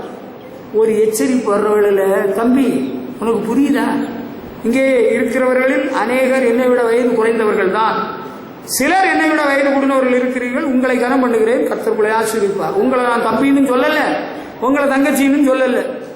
உங்களுக்கு ஒரு எச்சரிப்பு வந்திருக்குதா? சொப்பனத்திலேயோ தரிசனத்திலேயோ உங்க குடும்பத்தில் உள்ளவங்களை கொண்டோ, நான் ஒரு கனவு கண்டேன், இந்த பிரசவத்திலே உன் மனைவி செத்து போறா, சரி சாகட்டும், நீ கல்லறையை தோன்றது ஆளுங்க பணம் என்ன ரெடி பண்ணிடுவோம். கல்யாணம் பண்ணி கொடுக்கும் முன்னால பணம் ரெடி பண்றது போல ஒரு கனவு பண்ணிருக்கு, நம்ம குடும்பத்தில் ஒரு ஆள் சாகுதுன்னு, அப்போ பணம் ரெடி பண்ணிடுவோம். எதுக்கு? சாவுக்கு பணம் ரெடி பண்ணுங்க. அப்பா அவருக்கு போன் பண்ணி ஃப்ரீசர் கொண்டு சொல்லுங்க, நாங்க எப்ப இல்லாம சொல்லுவோம், அப்ப நீங்க கொண்டு வந்துருங்க பிரதர். அவர் கொண்டு வந்துருவார். சும்மா கொண்டு வர மாட்டார், காசு பணம் கேட்பார். ஒரு எச்சரிப்பு வந்திருக்குன்னா நடக்கிற போது நடக்கட்டும், வேற என்ன செய்ய முடியும்? ஒரு எச்சரிப்பு வந்திருக்குன்னா நீ அதுக்காக அழ வேண்டும், உபவாசிக்க வேண்டும், விழித்திருக்க வேண்டும், ஜெபிக்க வேண்டும், ஆண்டவர்கிட்ட மன்றாட வேண்டும். அழிவை மாற்றி போடுவார். அல்லேலூயா. எல்லாம் இறைவன் அருள் தான், எல்லாம் ஆண்டவன் தலையெழுத்து தான். இந்த பேச்செல்லாம் விட்டுட்டு தேவ எச்சரிப்பு உண்டானால் நம்ம தப்புறதுக்கு பிழைக்கிறதுக்கு வழி என்னன்னு பார்க்கணும். சார் சொல்றாரு, இந்த வருஷம் ஓம் பையன் பாஸ் ஆக மாட்டான், ஓம் பொண்ணு பாஸ் ஆக மாட்டான். அப்ப சார் நாங்க என்ன செய்யணும்? ஓம் பொண்ணை ஒழுங்கா எல்லா நாளும் அனுப்பி வை, ஸ்பெஷல் கிளாஸுக்கு அனுப்பி வை. சரி சார், அனுப்பி வைக்கிறேன் சார். ஹோம்ஒர்க் எல்லாம் எழுத சொல்றேன் சார். பாஸ் ஆயிட்டோம், பாஸ் ஆயிட்டு பாஸ் ஆன ஆளு சொல்லல, பாஸ் ஆன ஆளுக்கு அப்பா சொல்லி நான் அல்லேலியா சொல்லிட்டேன் நேரத்துக்கு. ஹல்லேலூயா. சார் இப்படி சொல்றீங்களா, பெயில் ஆயிரும். டாக்டர் சொல்றாரு இனி தேராது, இப்ப இழைக்காது. நாங்க என்ன செய்யணும்? கடவுளே, ஐயோ ஆண்டவா உனக்கு கண்ணு இருக்கா? ஆண்டவருக்கு கண்ணு இருக்கு, காது இருக்கு, செவி இருக்கு. இப்ப என்ன செய்யணும்? வஸ்திரத்தை எல்லாம் இதயத்தை கிழித்து ஆண்டவரோட திரும்பணும், ஆண்டவரத்துல மன்றாடணும். ஒரு எச்சரிப்பு வந்துட்டுன்னா ஆண்டவர் சமத்துல தாழ்த்தி அழணும். இந்த காரியம், இந்த தீமை எங்களுக்கு நேரிடக்கூடாது, எங்களுக்கு இந்த பாதிப்பு வராமல் இருக்கு, என்ன செய்யணும்? ஒரு உங்களுக்கு ஊழியக்காரர்கிட்ட கேட்டா நாங்க ஜெபம் பண்ணோம். இது ஏன் இந்த கட்சியில வரப்போகிறது? காரணம் என்ன? ஆண்டவர்கிட்ட நாங்க கேட்போம், ஆண்டவர் சொல்றதை சொல்லுவோம். நீ ஏத்துக்கிட்டா அற்புதம் நடக்கும், ஏத்துக்கிட்டா குழி தோண்டி குழியில பெட்டியோட இறக்கி மண்ணுக்கு மண்ணாக குளிக்கு குளிக்காக சாம்பலாக ஒன்னா வைக்க வேண்டியதான். யாரையோ வைக்க வேண்டியதான். நீங்க ஜெபம் பண்ணுங்க பாஸ்டர், ஆண்டவர் என்ன சொல்றாரு சொல்லுங்களா? ஜெபம் பண்றோம், ஆண்டவர் சொல்றாரு ஆயுசு நாட்களை பெருக பண்ணுகிறேன். ஆண்டவர் பெருக பண்ணினாரு. நாங்க பெருக பண்ண பிறகு, சுகமாய் வந்த பிறகு நாங்க போய் சுக செய்தி விசாரிக்க போனா நமக்கு ஏண்டா இந்த வம்பு? எனக்கு மாதா இருக்கிறாங்க. அப்படியா? என்ன போல உள்ள ஆளுகளுக்கு நீங்க ஒன்னும் சொல்ல வேண்டியதில்லை. கடவுளை தெரியாத யாருக்காவது போய் சொல்லுங்க. ஏண்டா வந்தோன்னு? எங்க 2 பேருக்கு மூஞ்சி செத்த மூஞ்சோட நாங்க வந்தோம். குடும்பத்தாரும் ஒன்னும் சொல்ல முடியல. அவங்க பாவம் நல்லவங்க, ஆண்டவர் நேசிக்கிறோம், அவங்க அழாத குறை. இந்த நேரம் ஒரு கூல் ட்ரிங்க்ஸ் கொடுக்கப்பட்டது, டம்ளர் ஃபுல்லா. உங்க வீட்டுல தான் தம்பி, is my brother here, brother it was in your house. கொடுத்தாங்க, வேற வழி இல்லை. குடிக்காட்டா கெட்ட வார்த்தையே வந்துடக்கூடாது. விஷம் குடிக்க போல குடிச்சிட்டோம். தோத்திர இயேசு ரத்தஞ்சயம் குடிச்சிட்டு வந்துட்டோம். அடுத்து ஒரு நாள் போன் வருது, pastor please pray for my daddy. எங்க அப்பாக்கா ஜெபம் பண்ணு. 5 வருஷத்துக்கு பிறகு ஆண்டவர் ஆயுசு வருஷத்தை நீட்டி கொடுத்தார். அதுக்கப்புறம் ஆண்டவர் பயந்து ஆண்டவர் வழியில் நடக்கணும் இல்லையா? நம்ம என்ன கட்சியாக நடத்துறோம்? ஆளுங்கட்சி, ஆளாத கட்சி, எதிர்கட்சி, நிருபரெல்லாம் வந்தவன போகடா, உங்கள்ட்ட எல்லாம் பதில் எல்லாம் சொல்ல முடியாது, போறேன்டா. இந்த கட்சியா நான் நடத்திட்டு இருக்கிறேன் இல்லையா? கர்த்தருடைய வழியில மக்களை நடத்தணும், ஆண்டு ராஜ்யத்துக்கு வரணும், ஆசீர்வாதமா வாழணும். நானும் சொன்னதுக்காக ஜெபம் பண்ணேன். ஆனால் அவர் உலகத்தை விட்டு போய்விட்டார். சரி, நான் எதுக்கு சொல்ல வரேன்னா, ஒரு எச்சரிப்பு வந்து விட்டதென்றால் ஆண்டவரிடத்தில் அழ வேண்டும், மன்றாட வேண்டும். ஒரு ஆக்சிடென்ட் வரப்போகுதுன்னு தேவன் காட்டுகிறாரா? அதுக்கு என்ன செய்யணும்? ஒரு சாவு வரப்போகுதுன்னு சொன்னாரா? என்ன காரணம்? சில ஆண்டுகளுக்கு முன்பு ஒரு குடும்பத்தார் எங்களுக்கு போன் பண்ணி கேட்டாங்க. நாங்க ஆண்டவர் சொன்னதை சொல்லிட்டோம். சொன்னதுனால எங்களை பகைத்தாங்க, வெறுத்தாங்க, அடிக்காம விட்டாங்க. ஆண்டவருக்கு ஸ்தோத்திரம். ஆண்டவர் அவங்க காரியம் என்னன்னு சொன்னாரு. ஒரு நாள் ஒரு மத்திய அரசாங்கத்தில் பணிபுரிந்த ஒருவர், அவர் ஏகப்பட்ட பாவம் எல்லாம் துணிகரமா செஞ்சுட்டு இருந்தார். எல்லாம் மாதா பார்த்துக்கிடுவாங்கன்னு அவருக்கு துணிகரம். பிறகு அவர் ஆஸ்பத்திரியில் பயங்கரமான வியாதியினால் பிடிக்கப்பட்டு சென்னைக்கு போய் சிகிச்சை பெற்று திரும்பி வந்தார். விமல் ஆஸ்பத்திரி கும்பகோணத்தில் வச்சிருந்தாங்க. ஆளுக்கு மேல ஆளு வந்து கூப்பிட்டு நானும் என் மனைவி ஒரு மனதோடு உபாசத்தோடு ஜெபம் பண்ணோம். ஆண்டவர் சொன்னார், அவருடைய ஆயுசு நாட்கள் முடிந்து விட்டது. அவருக்கு தம்பியும் மச்சானும் கேட்டாங்க. நான் சொன்னேன், வளர்ற ஆள் இல்லை, ஆண்டவர் சொன்னதை சொல்லிடட்டா, நீங்க வருத்தப்பட மாட்டீங்களா? சொல்லிருங்க பாஸ்டர். நான் சொல்லிட்டேன். அதுபோல நான் ஜெபம் பண்ணிட்டு வந்தேன். Third day he died. 3ஆவது நாள் செத்துக்கிட்டேன். நாங்க என்ன செய்யணும், நீங்க என்ன செய்யணும்னு ஆண்டவர் என்ன சொல்றாரோ அதை செஞ்சு சொல்லுவோம். உங்க வேலை முடிஞ்சு சாப்டர் க்ளோஸ். அப்ப ஒன்றும் பண்ண முடியாது. அதுக்கப்புறம் எலியா தீர்க்கதரிசி, எரேமியா தீர்க்கதரிசி, எங்க சபையின் தலைவர், எங்க அப்பா, எங்க தாத்தா, ஒன்னும் நடக்காது. எச்சரிப்பின் சத்தத்தை தள்ளிவிடக்கூடாது. இது எங்கேருந்து வந்திருக்கு? இவர் ஏன் இப்படி பேசுறாரு? இப்படி சொல்ல மாட்டாரு. அங்க ஒரு அம்மா, அவங்க வீட்டுல நண்பர் ஜபக்குழு, நண்பர் சுவிசேஷ ஜபக்குழு, FMBB பிரேயர் நடத்த கூப்பிட்டுருந்தாங்க, பிரசவம் பண்ண கூப்பிட்டுருந்தாங்க. நமக்கு பிரசங்க நேரம் பண்ண சொன்னாங்க. நான் போய் அமைதியா இருந்தேன். அங்க வந்திருந்தவங்க பெரிய பெரிய ஆசாமிகள், எல்லாம் பெரிய தலைகள். நான் பாவம் போல இருந்தேன். அவங்க நான் தான் ஜெபத்தை ஆரம்பிப்பேன்னு எதிர்பார்த்திருக்கிறாங்கன்னு ஆரம்பிக்கல. பிற யாரோ ஒரு ஆள் ஜெபம் பண்ணி ஆரம்பிச்சாங்க. நீங்க வசனம் சொல்லுங்க. வசனம் எல்லாம் சொல்லி முடிச்சதும் அந்த வீட்டு ஓனருடைய மனைவி வந்திருந்தாங்க. ஐயா, எனக்கு ஒரு ஜெபம் பண்ணுங்க. பைபிளை வச்சு ஒரு ஜெபம் பண்ணிட்டு சொன்னேன். உங்களுக்குள்ள நிறைய பிசாசுகள் குடியிருக்கிறது. பிசாசின் ஆவிகள் உங்களை பல நேரங்களில் அலக்கழிக்கிறது. ஆமா ஐயா, நீங்க சொல்றது சரிதான் ஐயா. அவங்க ஒத்துக்கிட்டாங்க. நான் அப்படி சும்மா இருக்கிறவங்கள திடீர்னு பாம்புன்னு சொல்லுவேன், நரின்னு சொல்லுவேன். கூட இருக்கிறவங்க பயந்துகிட்டே இருப்பாங்க. 7 மணிக்கு எனக்கு உச்சி குத்துவோம் ஐயா. காலையில கொடை பிடிச்சிட்டு போக எல்லாரும் சிரிப்பாங்க. பெரிய பணக்காரி அம்மா, கமலா அம்மா. நான் என்ன செய்யணும்? அப்பதான் நான் சொன்னேன், நீங்கள் மனம் திரும்ப வேண்டும், ரட்சிக்கப்பட வேண்டும். ஐயா, நாங்க மிஷனரி ஊழியத்துக்கு நிறைய பணம் அனுப்புறோம் ஐயா, மாதந்தோறும். மிஷனரி ஊழியத்துக்கு அனுப்புறது நல்லது. நீங்கள் ரட்சிக்கப்பட வேண்டும். அது என்ன செய்யணும்? நீங்கள் செய்த பாவங்களை எல்லாம் இயேசு கிறிஸ்துவிடத்தில் சொல்லி அறிக்கை செய்யுங்கள். ரட்சிக்கப்பட்டாங்க. அடுத்து கேட்டாங்க, இனி என்ன செய்யணும்? இனி பாவ மன்னிப்பு என்று நீங்கள் ஞான ஸ்நானம் பெற வேண்டும். அப்படியா? ஆமா. அது எங்க ஐயா கோச்சுடுவாரு. ஐயா கோச்சா உள்ளங்க சொல்லிருங்க. ஆமா, மகள்கிட்ட கேட்டவங்க மகன் சொன்ன, நான் 10 வருஷத்துக்கு முன்னே ஞான ஸ்நானம் பெற்றேன்னு. நீ என்கிட்ட சொல்லாம போனேன். நீங்க சொன்னா ஏற்றி விடுவீங்களா? நான் எடுத்துட்டேன். மகன்கிட்ட சொன்னா மகன் சொல்றான், நானும் எடுக்கிறேன். அம்மா, நம்ம 2 பேரும் எடுப்போம். வீட்டில கட்டடம் கட்டுறதுக்கு பெரிய டேங்க் கட்டி போட்டிருக்கிறாங்க. முனிசிபாலிட்டியில சுத்தமான குடி தண்ணீர் வருது. பெரிய டேங்க், பெருசா இருக்கு, ஆழமா இருக்கு, படியில ஒண்ணும் இல்லை. நம்ம அப்பாட்ட சொல்லுவோம், அப்பாட்ட சொல்லியே எடுத்துருவோம். அம்மா, அவர் பாக்கியமணி, பாக்கியமணி, அந்த அம்மா புருஷன் பேர் பாக்கியமணி ஐயா.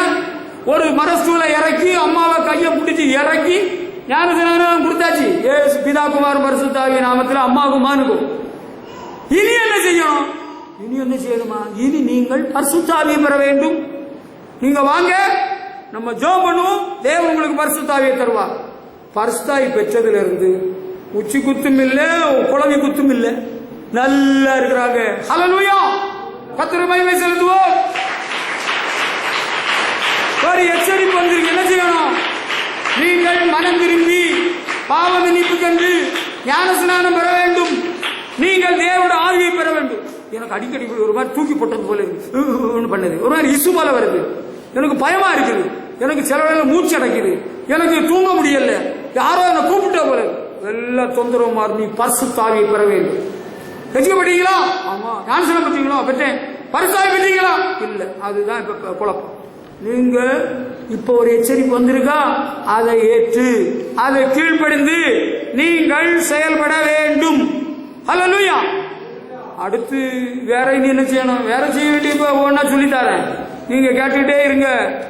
அடுத்து now when you see something good, நீங்கள் ஏதாயிலும் நல்ல காரியத்தை காணும் பொழுது அதை மற்றவர்களுக்கு அறிவியுங்கள். கர்த்தருக்கு ஸ்தோத்திரம். சமாரியாவிலே கொடிய பஞ்சம், எலிசா தீர்க்கதரிசியின் நாட்களிலே. அப்ப என்ன பண்றது? ராஜா தன்னுடைய வஸ்திரத்தை கிழித்துக் கொள்கிறான். ஏன்? அங்க ஒரு அம்மா அவளுக்கு குழந்தைய கொடுத்து வெட்டி சமைச்சு தின்னு இருக்கிறாங்க. அடுத்த நாள் எவ சமைச்சு தின்னாலும் அவள்கிட்ட கேட்டா ஓம் பையனை கொடுங்க. அவ சொல்லிட்டு நான் தரமாட்டேன், என் பிள்ளைய உனக்கு சமைச்சு, நேரத்துக்கு என் பிள்ளைய நீ வாங்கி சமைச்சு தின்னால. நடந்த உண்மை சம்பவம். அப்ப சரித்திரபூர்வமான 2 ராஜாக்களின் புஸ்தகத்துல நீ படிச்சு பாரு, வீட்டுல போய் படிச்சு பாரு, 6ஆம் அதிகாரத்தில் இருக்கு. கதை கிடையாது, உண்மை சம்பவம். ராஜா இந்த செய்தியை கேட்டு ராஜா வஸ்திரத்தை கிழித்துக் கொண்டார். எலிசா தீர்க்கதரிசியின் மேல் கோபம் அடைகிறான். எலிசா தீர்க்கதரிசியை கொல்லணும்னு நினைக்கிறான். ஆண்டவருடைய வார்த்தை வருகிறது எலிசா தீர்க்கதரிசியின் மூலமாக சமாரியாவிலே செழிப்புண்டார். அப்ப சீரிய படை வந்து முற்றுகை போட்டதுனால தான் சமாரியாவில் வெளியே போக்குவரத்து ஒண்ணு இல்லை, பெரிய பஞ்சம் வந்துட்டு. ஒரு தேசத்துல யுத்தம் ஏற்படுமானால் நமக்கும் பஞ்சம் வந்துடும், விலைவாசி எல்லாம் கூடிடும், பல நெருக்கடிகள் வந்துடும். அப்ப விலைவாசி கூடி போச்சு. இப்ப என்ன நடக்குன்னா, அந்த சீரிய படையிலே ஆண்டவர் ஒரு பயத்தை அனுப்பினார், ஒரு பேர் இறைச்சலை அனுப்பி அந்த படை வந்தவங்க அவங்க பாளையத்தை, அவங்க டென்ட் கூடாரங்களை எல்லாம் விட்டுட்டு, உடமைகளை எல்லாம் விட்டுட்டு உயிருக்கு பயந்து ஓடியே போயிட்டாங்க. அவங்க போற பிறகு அங்க அந்த பட்டாளத்தில் அந்த சேனை தங்கியிருந்த இடத்துல சவுண்ட் ஒண்ணு வரலையே, என்ன நடக்குது பார்ப்போம்னு சொல்லி 4 குஷ்ரோகிகள் போறானுங்க. இப்ப ராத்திரி போயிருக்கிறானுங்க. குஷ்ரோகிகள் பகல நடமாடக்கூடாது, கண்டா கல்லால் அடிச்சு கொண்டு விடுவாருங்க.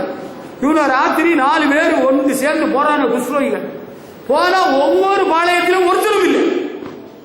எல்லா பாளையத்திலும் நிறைய தின்பண்டங்கள், பொருட்கள், வஸ்திரங்கள் எல்லாம் நிறைய இருக்கு. எல்லாம் பார்த்ததும் அவங்களுக்கு பயங்கர சந்தோஷம். ஆனா அவங்க ஒண்ணு பண்றானுங்க. என்ன சொல்றானுங்க? நம்ம அமைதியா இருந்தா நமக்கு தப்பு, குற்றம் நம்ம வரும். ஒருவருக்கு ஒரு சொல்றாங்க. 2 ராஜாக்கள் 7ஆம் அதிகாரம் 8-9 வசனங்கள். 9ஆம் வசனம், they said to each other, we are doing wrong, நாம் தவறு செய்கிறோம். today we have good news, இன்னைக்கு நல்ல செய்தி அறிவிக்கிறோம். but we are silent. if we wait until the sun comes, up to the time we will be punished. now let's go and tell the people who live in the king's palace. இப்பொழுது அரண்மனையில் வாழுகிற மக்களுக்கு நாம் போய் சொல்லுவோம், ராஜாவுடைய மக்களுக்கு சொல்லுவோம். நம்ம பொழுது விடிய மட்டும் காத்திருக்க கூடாது, காத்திருந்தால் குற்றம் நம்ம மேல் சுமரும். if we wait until the sun comes up, we will be punished, தண்டனைக்குள்ளாவோம். நம்ம போய் நல்ல செய்தியை அறிவிப்போம். when you see something good, tell it to others. நீங்க நல்லதை பாத்தீங்களா? ஆண்டவரை பாத்தீங்களா? அவருக்கு அன்பை பாத்தீங்களா? பராமரிப்பு அறிஞ்சிருக்கிறீங்களா? சொல்லுங்க. அநேகர் பாதிக்கப்பட்டிருக்கிறார்கள், பயத்தில் இருக்கிறார்கள், வறுமையில் இருக்கிறார்கள், வியாதியில் இருக்கிறார்கள், ஏழ்மையில் இருக்கிறார்கள். நல்ல செய்தி சொல்லுங்கள். ஹல்லேலூயா. அவங்க 4 பேரும் குஷ்ரோகிகள். அவங்க சொல்லிட்டாங்க, மாறி மாறி பார்த்து, பொழுது விடிய மட்டும் காத்திருந்தால் குற்றம் நம்மையில் சுமரும், தண்டனைக்குள்ளாவோம். நம்ம போய் ராஜாவின் மனிதர்களுக்கு சொல்லிவிடுவோம். Hallelujah. What do you do? நீங்க நல்ல காரியம் தான் நடந்தா சொல்றீங்களா? உங்க வாழ்க்கையில் ஆண்டவர் செய்ததை சொன்னீங்களா? உங்களுக்கு ஒண்ணு நடக்கலையா? நீங்க நல்லது ஒண்ணு காணலையா? ஆண்டவர் வந்த பிறகு உங்களுக்கு ஒண்ணு நல்லதா இல்லையா? நிறைய காரியங்கள் உங்களுக்கு நல்லது நடந்திருக்கு. நீங்க ஏன் இன்னும் மற்றவங்களுக்கு சொல்லல? அந்த கரைசிரத்து கடற்கரையில பேய் பிடிச்சவனிடத்துல இந்த சாதிகள் எல்லாம் ஆண்டவர் துரத்துனதும் அவன் உமக கூட நான் ஊழியத்துக்கு வரேன்னு சொன்ன. ஆண்டவர் என்ன சொன்னாரு? நீ எனக்கு கூட வர வேண்டாம், கர்த்தர் உனக்கு இறங்கி செய்ததை நீ ஜனங்களுக்கு போய் உன்னுடைய இனத்தார்களை சொல்லுன்னு சொன்னார்ல, அதை நீங்க செய்யணும். ஹல்லேலூயா. ஆண்டவர் உங்களுக்கு இறங்கி செய்ததை நீங்க போய் சொல்லுங்க. இவங்க குஷ்டரோகி தான், வியாதிப்பட்டவர்கள், புறக்கணிக்கப்பட்டவர்கள், நிராகரிக்கப்பட்டவர்கள். இவங்க போய் சொல்றாங்க இந்த செய்தி. நீங்க நல்லா தான் இருக்கிறீங்க, நல்ல குடும்பம் தான், வசதியா தான் இருக்கிறீங்க, படிச்சிருக்கிறீங்க, உங்களுக்கு கொஞ்சம் விவரம் இருக்கு. Whereas you never go out and tell any good news to others. எல்லாம் இருந்தாலும் நீங்க சொல்ல மாட்டீங்களே. You are so selfish. குற்றம் உங்கள் மேல் சுமரும். When God calls, answer. When God knocks, open the door. When God wants, obey His word. When you see something good, tell it to others. Hallelujah. இன்சூரன்ஸ்ல உங்களுக்கு எல்லாருக்கும் பணம் கட்டாமலே 10,000 ரூபாய் தர்றாங்களா? இன்னைக்கு அங்க பஞ்சாயத்து போர்டுல ஆதார் அட்டையும் கையெழுத்தும் போட்டு கொண்டு கொடுக்கணுமா? யாருக்கையும் சொல்லிடாதுங்க. யாராவது அறிஞ்சுக்கிட்டாங்கன்னா அவங்க நன்மை பெற்றுவாங்க. யாருக்கும் சொல்லிடாதுங்க. என்ன நன்மையானதை தேவன் நமக்கு தருகிறார். அந்த நன்மையானதை மக்களுக்கு சொல்லுங்க. சொல்லலாம் இல்லையா? நீங்க சொன்னீங்களா? நீங்க ஆண்டவர்கிட்ட வந்த பிறகு ஆண்டவர் உங்களுக்கு நன்மை செஞ்சாரல்ல, சொன்னீங்களா? கவலைகள் தீர்த்தார், கண்ணீர் துடைத்தார், கடன் தீர்க்கிறார், நோய் குணமாக்குறார், சொன்னீங்களா? நீங்க வந்துருங்க, நீங்க வந்துருங்க. எங்க வந்துருங்க? அங்க கரிக்குளத்துக்கு வந்துருங்க. அங்க என்ன இருக்கா? அங்க கோவில் இருக்கு. அங்க யார் வருவா? எங்க பாஸ்டர் வருவார். உனக்கு அதே சொல்ல தெரியல. நீ பெற்ற நன்மையை மற்றவர்களுக்கு சொல்லிரு. ஹல்லேலூயா. நீ கண்ட நன்மை என்ன? எங்க சபைக்கு வியாதிப்பட்டவர்களாய், பிசாசின் பிடியில் அகப்பட்டவர்களாய், பாதிக்கப்பட்டவங்களா, விரக்தி அடைந்தவர்களா, சாகணும் நினைச்சு வந்தவங்க எல்லாம் இன்னைக்கு நல்லா இருக்கிறாங்க. நீங்களும் வாருங்கள். வா இயேசு வந்தை வா, உன் இதயத்தை அவரிடம் தா. ஹல்லேலூயா. கர்த்தருக்கு மகிமை செலுத்துவோம். ஹல்லேலூயா. ஆண்டவருக்கு வரது நீ கண்டதை சொல்லு. நீ நன்மையானதை பெற்றுக்கொண்டாய் அல்லவா, அது சொன்னா போதும். வேற பெரிய பிரசங்கம் பண்றதுக்கு ஒண்ணு யாரும் சொல்லல. கர்த்தருக்கு ஸ்தோத்திரம். அடுத்தபடியாக நமக்கு சில தரிசனம் எல்லாம் ஆண்டவர் தர்றாரு, சில சொப்பனை எல்லாம் தர்றாரு, சில வேளையில நம்மகிட்ட பேசுறாரு. இதெல்லாம் அனுபவம் இருந்தாலும் we do nothing, நம்ம ஒன்றும் செய்யறது இல்லை. இதுதான் தப்பு. தரிசனமோ சொப்பனமோ ஆண்டவரின் சத்தமோ நீங்கள் கேட்பீர்கள் என்றால் நீங்கள் செயல்படுகிறவர்களாக மாற வேண்டும். ஹல்லேலூயா. never be like Moses. மோசேயை போல நம்ம இருக்கக்கூடாது. மோசேக்கு ஆண்டவர் முச்சடியில தரிசனமானார். யாத்திராகமும் 2-3 அதிகாரங்கள்ல இருக்கு. ஆனா மோசே என்ன சொல்லிட்டாரு? ஆண்டவரே என்ன விட்டுரும், நான் வரல, வேற யாரையாவது நீர் அனுப்பிடும், நான் வாக்கு வல்லவன் அல்ல. யாத்திராகமும் 4ஆம் அதிகாரம் 10ஆம் வசனத்துல மோசே சொல்றாரு, எனக்கு வாக்கு வந்து பேச்சு வராது, மந்தராகு. Moses said, "Oh my Lord, I am not eloquent. I am slow of speech and slow of tongue." 4:13 Please send whomever you may please. உமக்கு இஷ்டமானதை அனுப்பணும். இந்த பேச்செல்லாம் வச்சுக்கிட கூடாது. ஆண்டவர் மோசேக்கு முச்சடியில தரிசனமாகி, நான் உன்னை எகிப்துக்கு அனுப்புவேன், என்னுடைய ஜனங்களின் கூக்குரல் வந்திருக்கிறது, நீ அவர்களை போய் விடுதலை பண்ணுன்னு சொல்றாரு. இவரு எனக்கு நான் வாக்கு வல்லவன் அல்ல, நான் மந்தராகு, எனக்கு ஒத்து வராது, நீர் யாரையா அனுப்பு. Don't give any excuse. ஆண்டவர் உனக்கு தரிசனமும் உனக்கு ஒரு வெளிப்பாடும் ஆண்டவர்கிட்ட பேசுனது எதுக்குன்னா நீ தான் செயல்படணும். You have to act upon the Lord's voice and mission. ஆண்டவருக்கு கொடுத்த தரிசனத்தின்படி சத்தத்தின்படி நீ தான் செயல்படணும். இன்னொரு ஆள் செயல்படுறதுக்காக ஆண்டவர் உனக்கு தரிசனம் தரல, இன்னொரு ஆள் செயல்படுறதுக்காக ஆண்டவர் உன்கிட்ட பேசல. ஆண்டவர் உனக்கு தரிசனம் தந்ததும் உன்கிட்ட பேசணும், நீ தான் செய்யணும். The Lord expects you to do that. அதுக்கு பதிலாக யாரையாவது அனுப்புங்க. ஆண்டவரே எனக்கு நல்லா பேச்சு வராது, எனக்கு இங்கிலீஷ் தெரியாது, இங்கிலீஷ் தெரிஞ்சாதான் இயேசுநாதருக்கு ஊழியம் செய்ய முடியுமா? அப்படி பைபிள் இருக்கா? எல்லாரும் இங்கிலீஷ் படிச்சுட்டு தான் இயேசுநாதர்கிட்ட மீன் பிடிச்சவங்க எல்லாம் போனாங்களா? ஏதாவது சொல்லி குழப்பக்கூடாது. ஆண்டவர் உனக்கு தரிசனமானதும் உன்னை கூப்பிட்டதும் உன்னாட்ட சொன்னது நீ தான் செய்யணும். No excuse at all. எந்த இதுவும் கிடையாது. வேற போக்கு சொல்லான் பாடில்லாம் தெரியுதா? அதுபோல ஆண்டவர் ஏசாயா தீர்க்கதரிசிக்கு தரிசனம் கொடுத்தாரு. அது எங்க ஏசாயா 6ஆம் அதிகாரத்தில் இருக்கு. ஏசாயாவுக்கு தரிசனமாகி ஆண்டவர் தரிசனம் கொடுத்தாரு. பிறகு அவர் ஒரு சத்தம் கேட்கிறார். ஏசாயா 6:8-9 I heard the voice of the Lord saying, whom shall I send and who will go for us? பின்பு நான் யாரை அனுப்புவேன், எனக்காக யார் போவான் என்று சொல்கிற ஆண்டவருடைய சத்தத்தை கேட்டேன். அப்ப அவர் நல்ல புத்தியாக தேவ மனுஷர் தீர்க்கதரிசி சொல்லிட்டார். Then I said, here I am, send me Lord. இதோ அடியே என்னை அனுப்பும் என்று சொல்கிறார். ஹல்லேலூயா. உனக்கு தரிசனம் தந்து, when you saw the vision, when you heard the voice, you are supposed to obey. நீ தரிசனம் கண்ட வேளையிலும் ஆண்டவர் சத்தம் கேட்ட வேளை நீ தான் அதுக்கு கீழ்ப்படியணும், இன்னொருத்தனுக்காக அல்ல. You must obey, you must listen to God's voice. Hallelujah. ஏசாயா சொன்னதுதான் சரி. சரியா? மோசே சொல்லி பார்த்தாரு ஆண்டவர் உடல்ல, ஒன்னத்தான் அனுப்புறேன், நீ தான் போகணும்னு சொல்லிட்டாருல. ஆண்டவர்கிட்ட நீ பிடிவாதம் கொண்டு நீ ஜெயிக்க முடியாது, அதை தெரிஞ்சுக்க.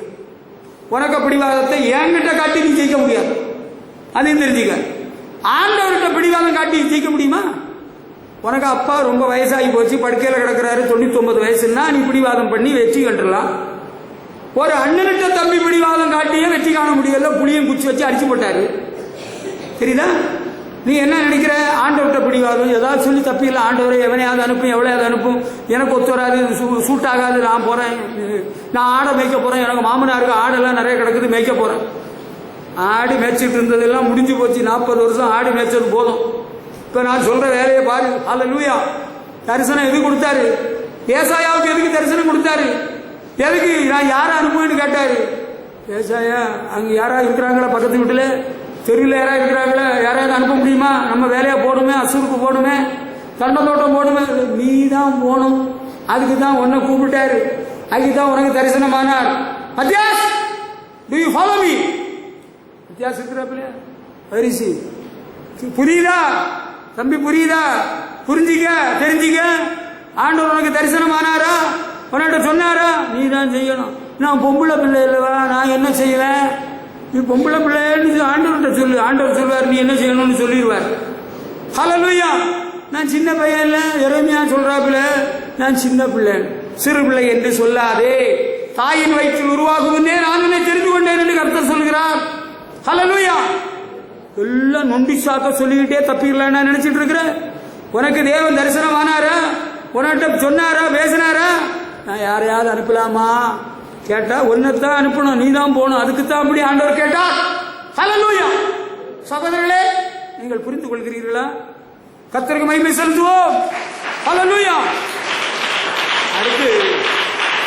அடுத்து அப்போஸ்தலர் நடவடிக்கைகள் 9ஆம் அதிகாரத்தில் 3 முதல் 6 வசனங்களை படிக்கிற வேளையில ஆண்டவர் தமஸ்கு போற வழியிலே தரிசனமாகிறார் சவுலுக்கு. அங்க ஒரு சவுண்ட் கொடுக்கிறார். சவுலே சவுலே, ஏன் என்னை துன்பப்படுத்துகிறாய்? சால் சால், why do you persecute me?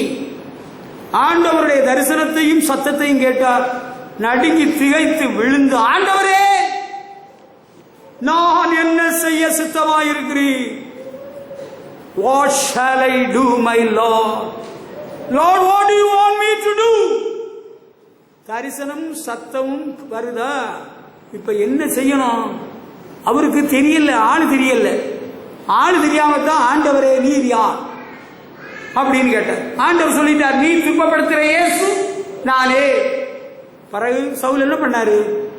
ஆண்டவரே நீர் உமக்கு வேலையை பாரும், நான் எனக்கு வேலையை பார்க்கணும். சார், உனக்கு வேலை மாறுது, டியூட்டி மாறுது, உனக்கு வேற பொறுப்பு வரப்போகுது, நீ இனி வேற காரியம் செய்ய வேண்டி இருக்கு, அவருக்காக எனக்காக நீ செயல்படணும். ஆண்டவர் சொல்றாரு, நான் என்ன செய்ய சித்தமாயிருக்கிறேன். நீ இந்த கேள்வியை கேட்கணும். உனக்கு தரிசனமும் சொப்பனமும் கர்த்தருடைய சத்தமும் வந்ததுன்னா நீ என்ன செய்யணும்? ஆண்டவர்கிட்ட கேட்கணும். ஆண்டவரே, உனக்கு சொப்பனம் தரிசனம் அல்லது கூப்பிட்டது யாரும் உனக்கு தெரியல, தெரியுமா? தெரியாதா? தெரியும். ஆனா தெரிஞ்ச பிறகு நம்ம போர்வை இழுத்து மூடிட்டு ஆண்டவர் விட்டுருவாரா? விட மாட்டார். தூக்கம் வராது. பிறகு சாப்பிட்டா இறங்காது, தண்ணி குடிச்சா தண்ணி இறங்காது. பிறகு ஆஸ்பத்திரியில் ட்ரிப்ஸ் ஏற்ற வேண்டியதான், அங்க வச்சுட்டு வாயை பிளந்து மூட வேண்டியதான். சாவு வராது. ஆண்டவரே நான் ஏன் இங்கே ஆஸ்பத்திரியில் இருக்கிறேன் ஆண்டவரே? நீ ஆண்டவர்கிட்ட கேளு. அப்ப ஆண்டவர் சொல்லுவார், நீ எங்க போ? அங்கே கரிக்குளத்துக்கு போ. நீ செய்ய வேண்டியது அங்கே உனக்கு சொல்லப்படும். அங்கே என்ன சொல்லப்பட்டது? அனனியாவிடத்தில் ஆண்டவர் சொன்னார், அங்கே தமஸ்குல நேர் தெருவுக்கு போ, அங்கே சவுல் பேர் கொண்டவன் இருக்கிறான். அனனியா பயந்துட்டாரு. ஆண்டவரே, உம்முடைய பிள்ளைகளை துன்பப்படுத்தினவன் எனக்கு பயமா இருக்கு. நாம் போ, ராஜாக்களுக்கும் ஆசாரியர்களுக்கும் பிரபுக்களுக்கு நான் சுவிசேஷத்தை அறிவிக்கும்படி தெரிந்து கொண்ட பாத்திரம் நீ போன். அனனியா கண்டது என்ன சொல்றார்? சகோதரனாகிய சவுலே, நீ பார்வையடைக்கும் பரிசுத்த ஆவியினாலே நிரப்பப்படுவதற்கு தேவனை அனுப்பினார். நீ தாமதிக்கிறது என்ன? எழுந்து ஞான ஸ்நானம் பெறு என்று சொல்கிறார். ஹல்லேலூயா. முதல்ல எங்க போகணும்னு கேட்கிறார். நான் என்ன செய்யணும்னு கேட்கிறார். நேர்த்திற்கு போ, அங்க உனக்கு சொல்லப்படும். நீங்க வா, ஆண்டவர் சொல்றாரு, இங்க வா. இங்க வாரோல நீ செய்ய வேண்டியது உனக்கு சொல்லப்படும். அடிக்கிறதை நிறுத்து, உதாசீனப்படுத்துறதை நிறுத்து, கெட்ட வார்த்தை பேசுறதை நிறுத்து, கழுத்தில் இருக்கிறதை நிறுத்து, அடக்கி வாசி. ஆண்டவருக்கு பயந்து வாழு, ஆண்டவருக்கு பயந்து குடும்பத்தை நடத்து, ஆண்டவருக்கு பயந்து மனைவிடத்தில் அன்பாயிரு, ஆண்டவருக்கு பயந்து புருஷனுக்கு கீழ்ப்படிஞ்சிரு. சரியா? ஆண்டவர் சொல்லுவாரு, இங்க சொல்லி தருவாரு. அது போல கேட்டா போதும். நீ பார்வையடைய வேண்டும், நீ பரிசுத்த ஆவியினால் நிரப்பப்படணும், நீ ஞானஸ்நானம் பெறு, ஆண்டவருக்கு வாழ்க்கையை ஒப்பு கொடுத்துரு. ஹல்லேலூயா. இப்ப விளங்குச்சா? when you see a vision and hear his word, obey to his voice. அவருடைய சத்தத்துக்கு நீ கீழ்ப்படிய வேண்டும். ஹல்லேலூயா.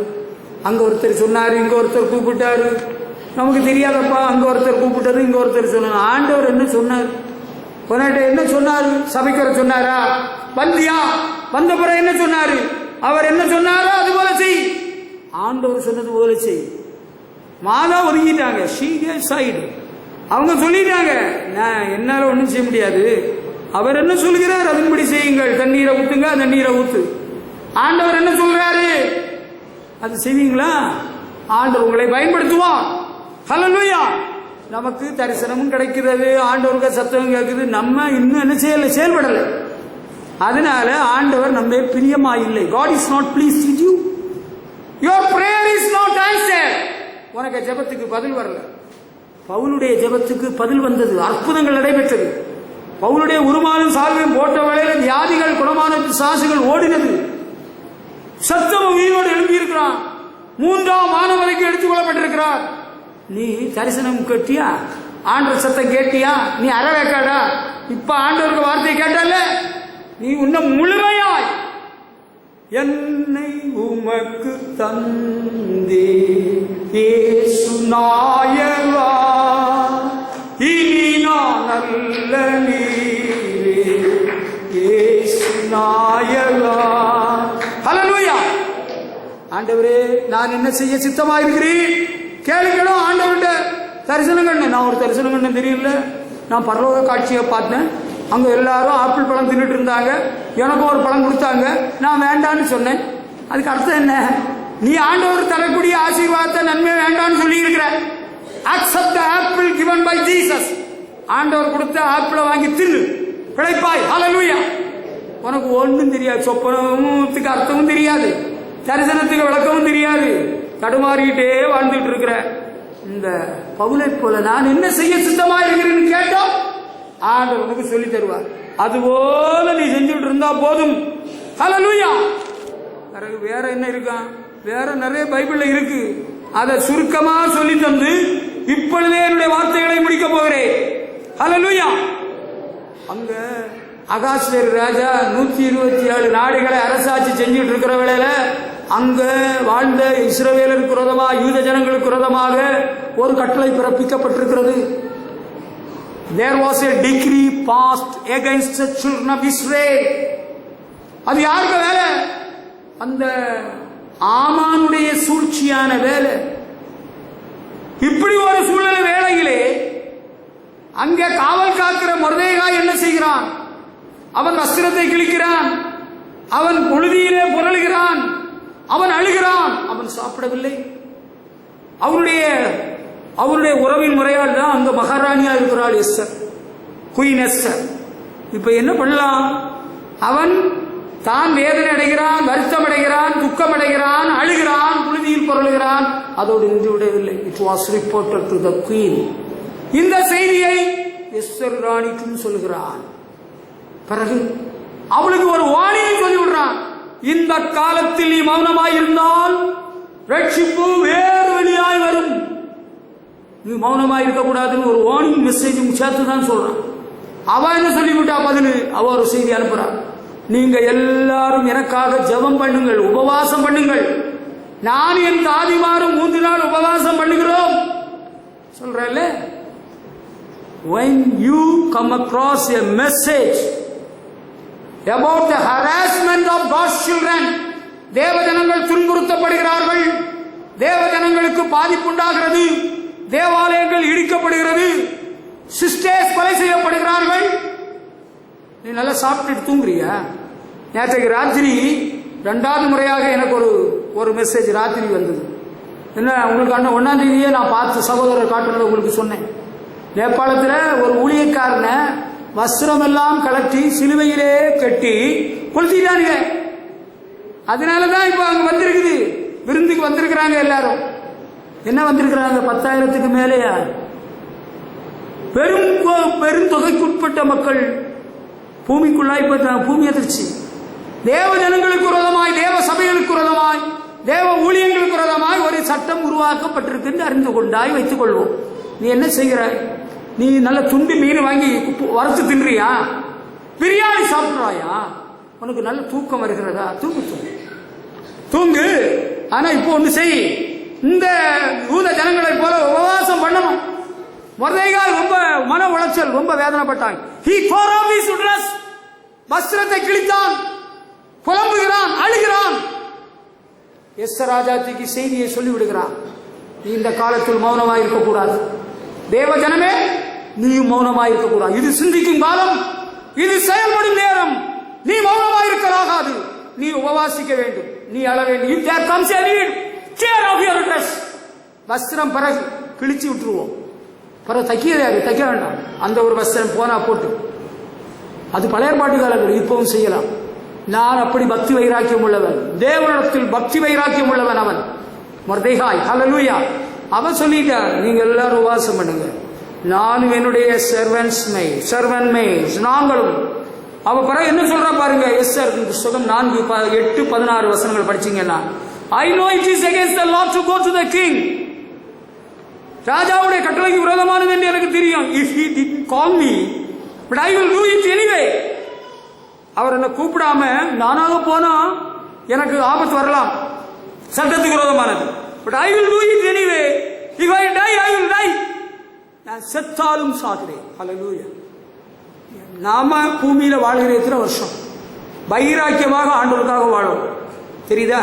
3 வேளை ஜோரா சாப்பிட்டு, 3 வேளைக்கு 7 வேளை சாப்பிட்டு, கறியும் மீனும் தின்னுக்கிட்டு, நல்ல ட்ரெஸ் எல்லாம் உடுத்திட்டு, when there goes something wrong in our nation, in our country, in our society, we have to fight against the weapons of devil.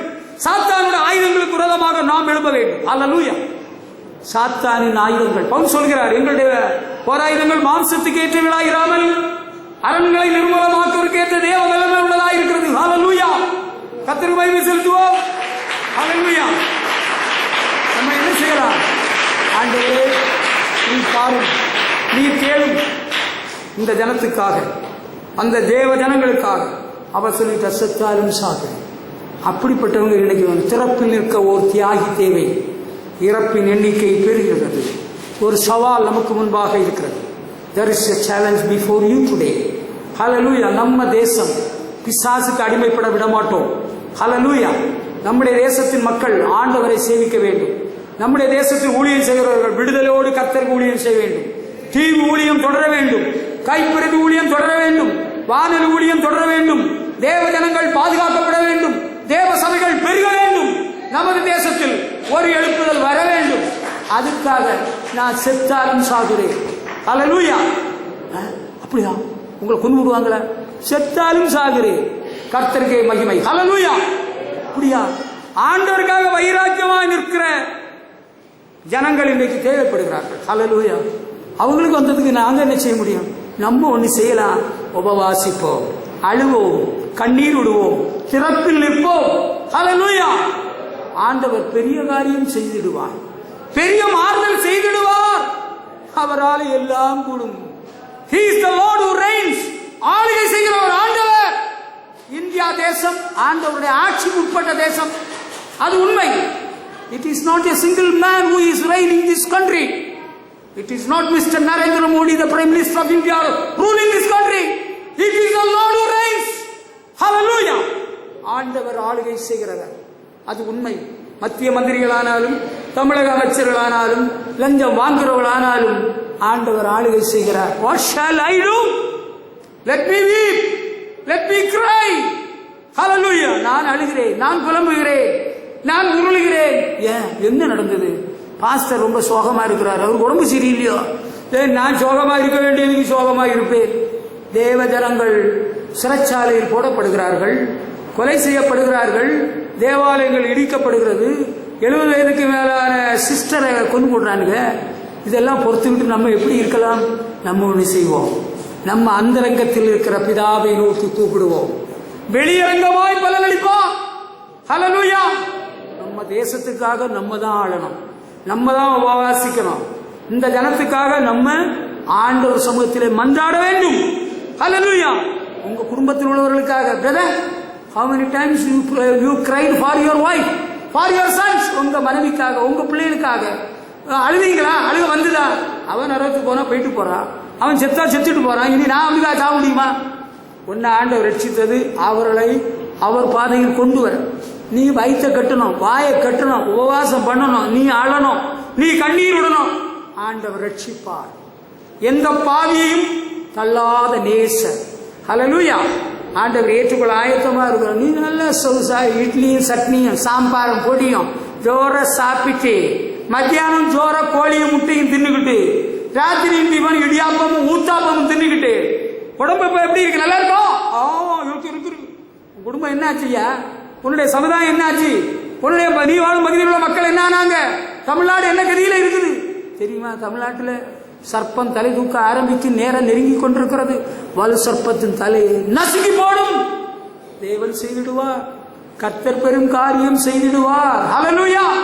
இயேசு ஜீவிக்கிறார். அவர் வல்லமையுடையவர், வாக்கு மாறாதவர். ஹல்லேலூயா. ஆண்டவர் உண்மையுள்ளவர். அகாசியர் ராஜா தான் அந்த கட்டளையை பிறப்பிச்சான். அந்த ராஜாவை கொண்டே கட்டளை எல்லாம் கேன்சல் ஆச்சு. யூத ஜனங்கள் காக்கப்பட்டார்கள். யூத ஜனங்களை அழிக்கணும்னு இருந்தவங்க எல்லாம் அழிக்கப்பட்டார்கள். ஆண்டவர்களை பாதுகாத்தார். அந்த ஒரு மொர்தெகாய், அவனுடைய செய்தி, அந்த மொர்தெகாயோடு இருந்த யூதர்கள், அந்த எஸ்தர் ராணி, அவளோடு இருந்த தாதிமார்கள். ஹல்லேலூயா. நீங்க மட்டும் இல்ல, உங்க வீட்டுல வேலைக்கு வரவங்களுக்கும் சாப்பாடு கொடுக்க கூடாது. இன்னைக்கு சாப்பாடு கிடையாது, நானே சாப்பிடல, உனக்கும் இன்னைக்கு சாப்பாடு கிடையாது, தண்ணியை குடிச்சிட்டு. இன்னைக்கு உபவாச நாள், உபவாசித்து நான் அழுது கொண்டிருக்கிற நேரம். ஏன்? பாப்பாவுக்கு உடம்பு சரியில்லையா? பாப்பாக்கெல்லாம் உடம்பு சரியா தான் இருக்கு. அங்கே தேவ ஜனங்கள் துன்புறுத்தப்பட்டிருக்கிறார்கள், தேவ ஊழியர்கள் அடிக்கப்பட்டிருக்கிறார்கள், ஜெயில போட்டிருக்கிறாங்க. நம்ம இனிமேல் பொறுத்திருக்கலாகாது. ஹல்லேலூயா. போர்க்கொடி பிடிப்போமா? கம்யூனிஸ்ட் கட்சியில சேர்ந்துட்டான், நம்ம கொடி பிடிச்சிடலாங்க. அந்த வேலை நமக்கு கிடையாது. we don't belong to any political party. அரசியல் கட்சியை சேர்ந்தவர்கள் அல்ல, நம்ம ஆண்டவரின் சேனை வீரர்கள். ஹல்லேலூயா. நமக்கு யுத்தம் எப்படி? கையில கால இல்ல, முழங்கால யுத்தம். முழங்கால நிக்கணும், கண்ணீர் சிந்தணும், உபவாசிக்கணும், அழணும், விழித்திருந்து ஜெபிக்க வரணும், உபவாசத்தை ஜெபிக்க வரணும். ஹல்லேலூயா. நீங்க எதுக்கு இவ்வளவு அழுகிறீங்க? நம்முடைய தேசத்தின் நிலைமையை நினைச்சு என்னால் அழாமல் இருக்க முடியவில்லை. தேவ ஊழியர்களை இவ்வளவு பாடுபடுத்துறாங்க. நம்ம நாட்டில், அண்டை நாட்டில் என்னெல்லாம் வேலை பார்க்குறாங்க. இவனோட எல்லாம் ஆண்டவர் என்ன செய்வார்? இருக்கிற இடம் தெரியாம ஆகிடுவார். இவனோடே சரண்டர் ஆகிடுவானுங்க. ஹல்லேலூயா. கர்த்தர் சதா காலங்களிலும் ராஜரீகம் பண்ணுகிறார். The Lord reigns forever. ஹல்லேலூயா. எல்லாம் ஏமாத்திரம். நம்ம இப்படியே தின்னுட்டு உறங்கிட்டு மெழுக்காக பண்ணிட்டு நடந்தா nothing will happen. சட்ட திட்டங்கள் செயல்பட்டு விடும். அதுக்கு முன்ன நம்ம இப்ப செயல்படணும். ஆண்டவரின் பாதத்தில் அழுவோம், மன்றாடுவோம், இதயத்தை கிழிப்போம். ஹல்லேலூயா. நம்ம கூட இருக்கிறவங்களை திரட்டுவோம், எல்லாரும் ஜெபிப்போம், எல்லாரும் அழுவோம், எல்லாரும் ஆண்டவரிடத்தில் மன்றாடுவோம். கர்த்தர் பெரும் காரியம் செய்திடுவார். ஹல்லேலூயா. When you come across some struggle against God's children, some law against God's people, you need to cry, you need to tear your dress, you need to fast and pray. Hallelujah. தெரியுதா? தேவ ஜனங்களுக்கு விரோதமாய் தேவ சபைகளுக்கு விரோதமாய், தேவ ஊழியர்களுக்கு விரோதமாய் சட்டங்களும் திட்டங்களும் மறைமுக தாக்குதல்களும் காட்டுமிராண்டித்தனமான செயல்களும் நடைபெறும் பொழுது தேவ ஜனங்கள் எழும்புவோம். எழும்பிடுவாய் திருச்சபையை, எழுப்பிடுவாய் ஜெப வீரர்களை. ஹல்லேலூயா, ஹல்லேலூயா. நம்ம செயல்படலாமா? நம்ம செயல்படுவோமா? கர்த்தர் உங்களை பயன்படுத்துவார். கர்த்தர் நம்முடைய தேசத்தை அவருக்கு சொந்தமாக்குவார். இந்தியாவில் இயேசுக்கே சொந்தம். ஹல்லேலூயா. இந்தியாவில் இயேசு நாமம் உயர்த்தப்படட்டும், பறைசாற்றப்படட்டும். ஹல்லேலூயா. இந்தியாவின் எல்லா தெருக்களிலும் இயேசுவின் நாமம் பறைசாற்றப்படட்டும். கர்த்தருக்கு மகிமை. ஹல்லேலூயா. கர்த்தருக்கு மகிமை செலுத்துவோம். ஹல்லேலூயா. தேவனுக்கு மகிமை. ஹல்லேலூயா, ஹல்லேலூயா, ஹல்லேலூயா, ஹல்லேலூயா. ஆமென். கர்த்தர் உங்களை ஆசீர்வதிப்பாராக.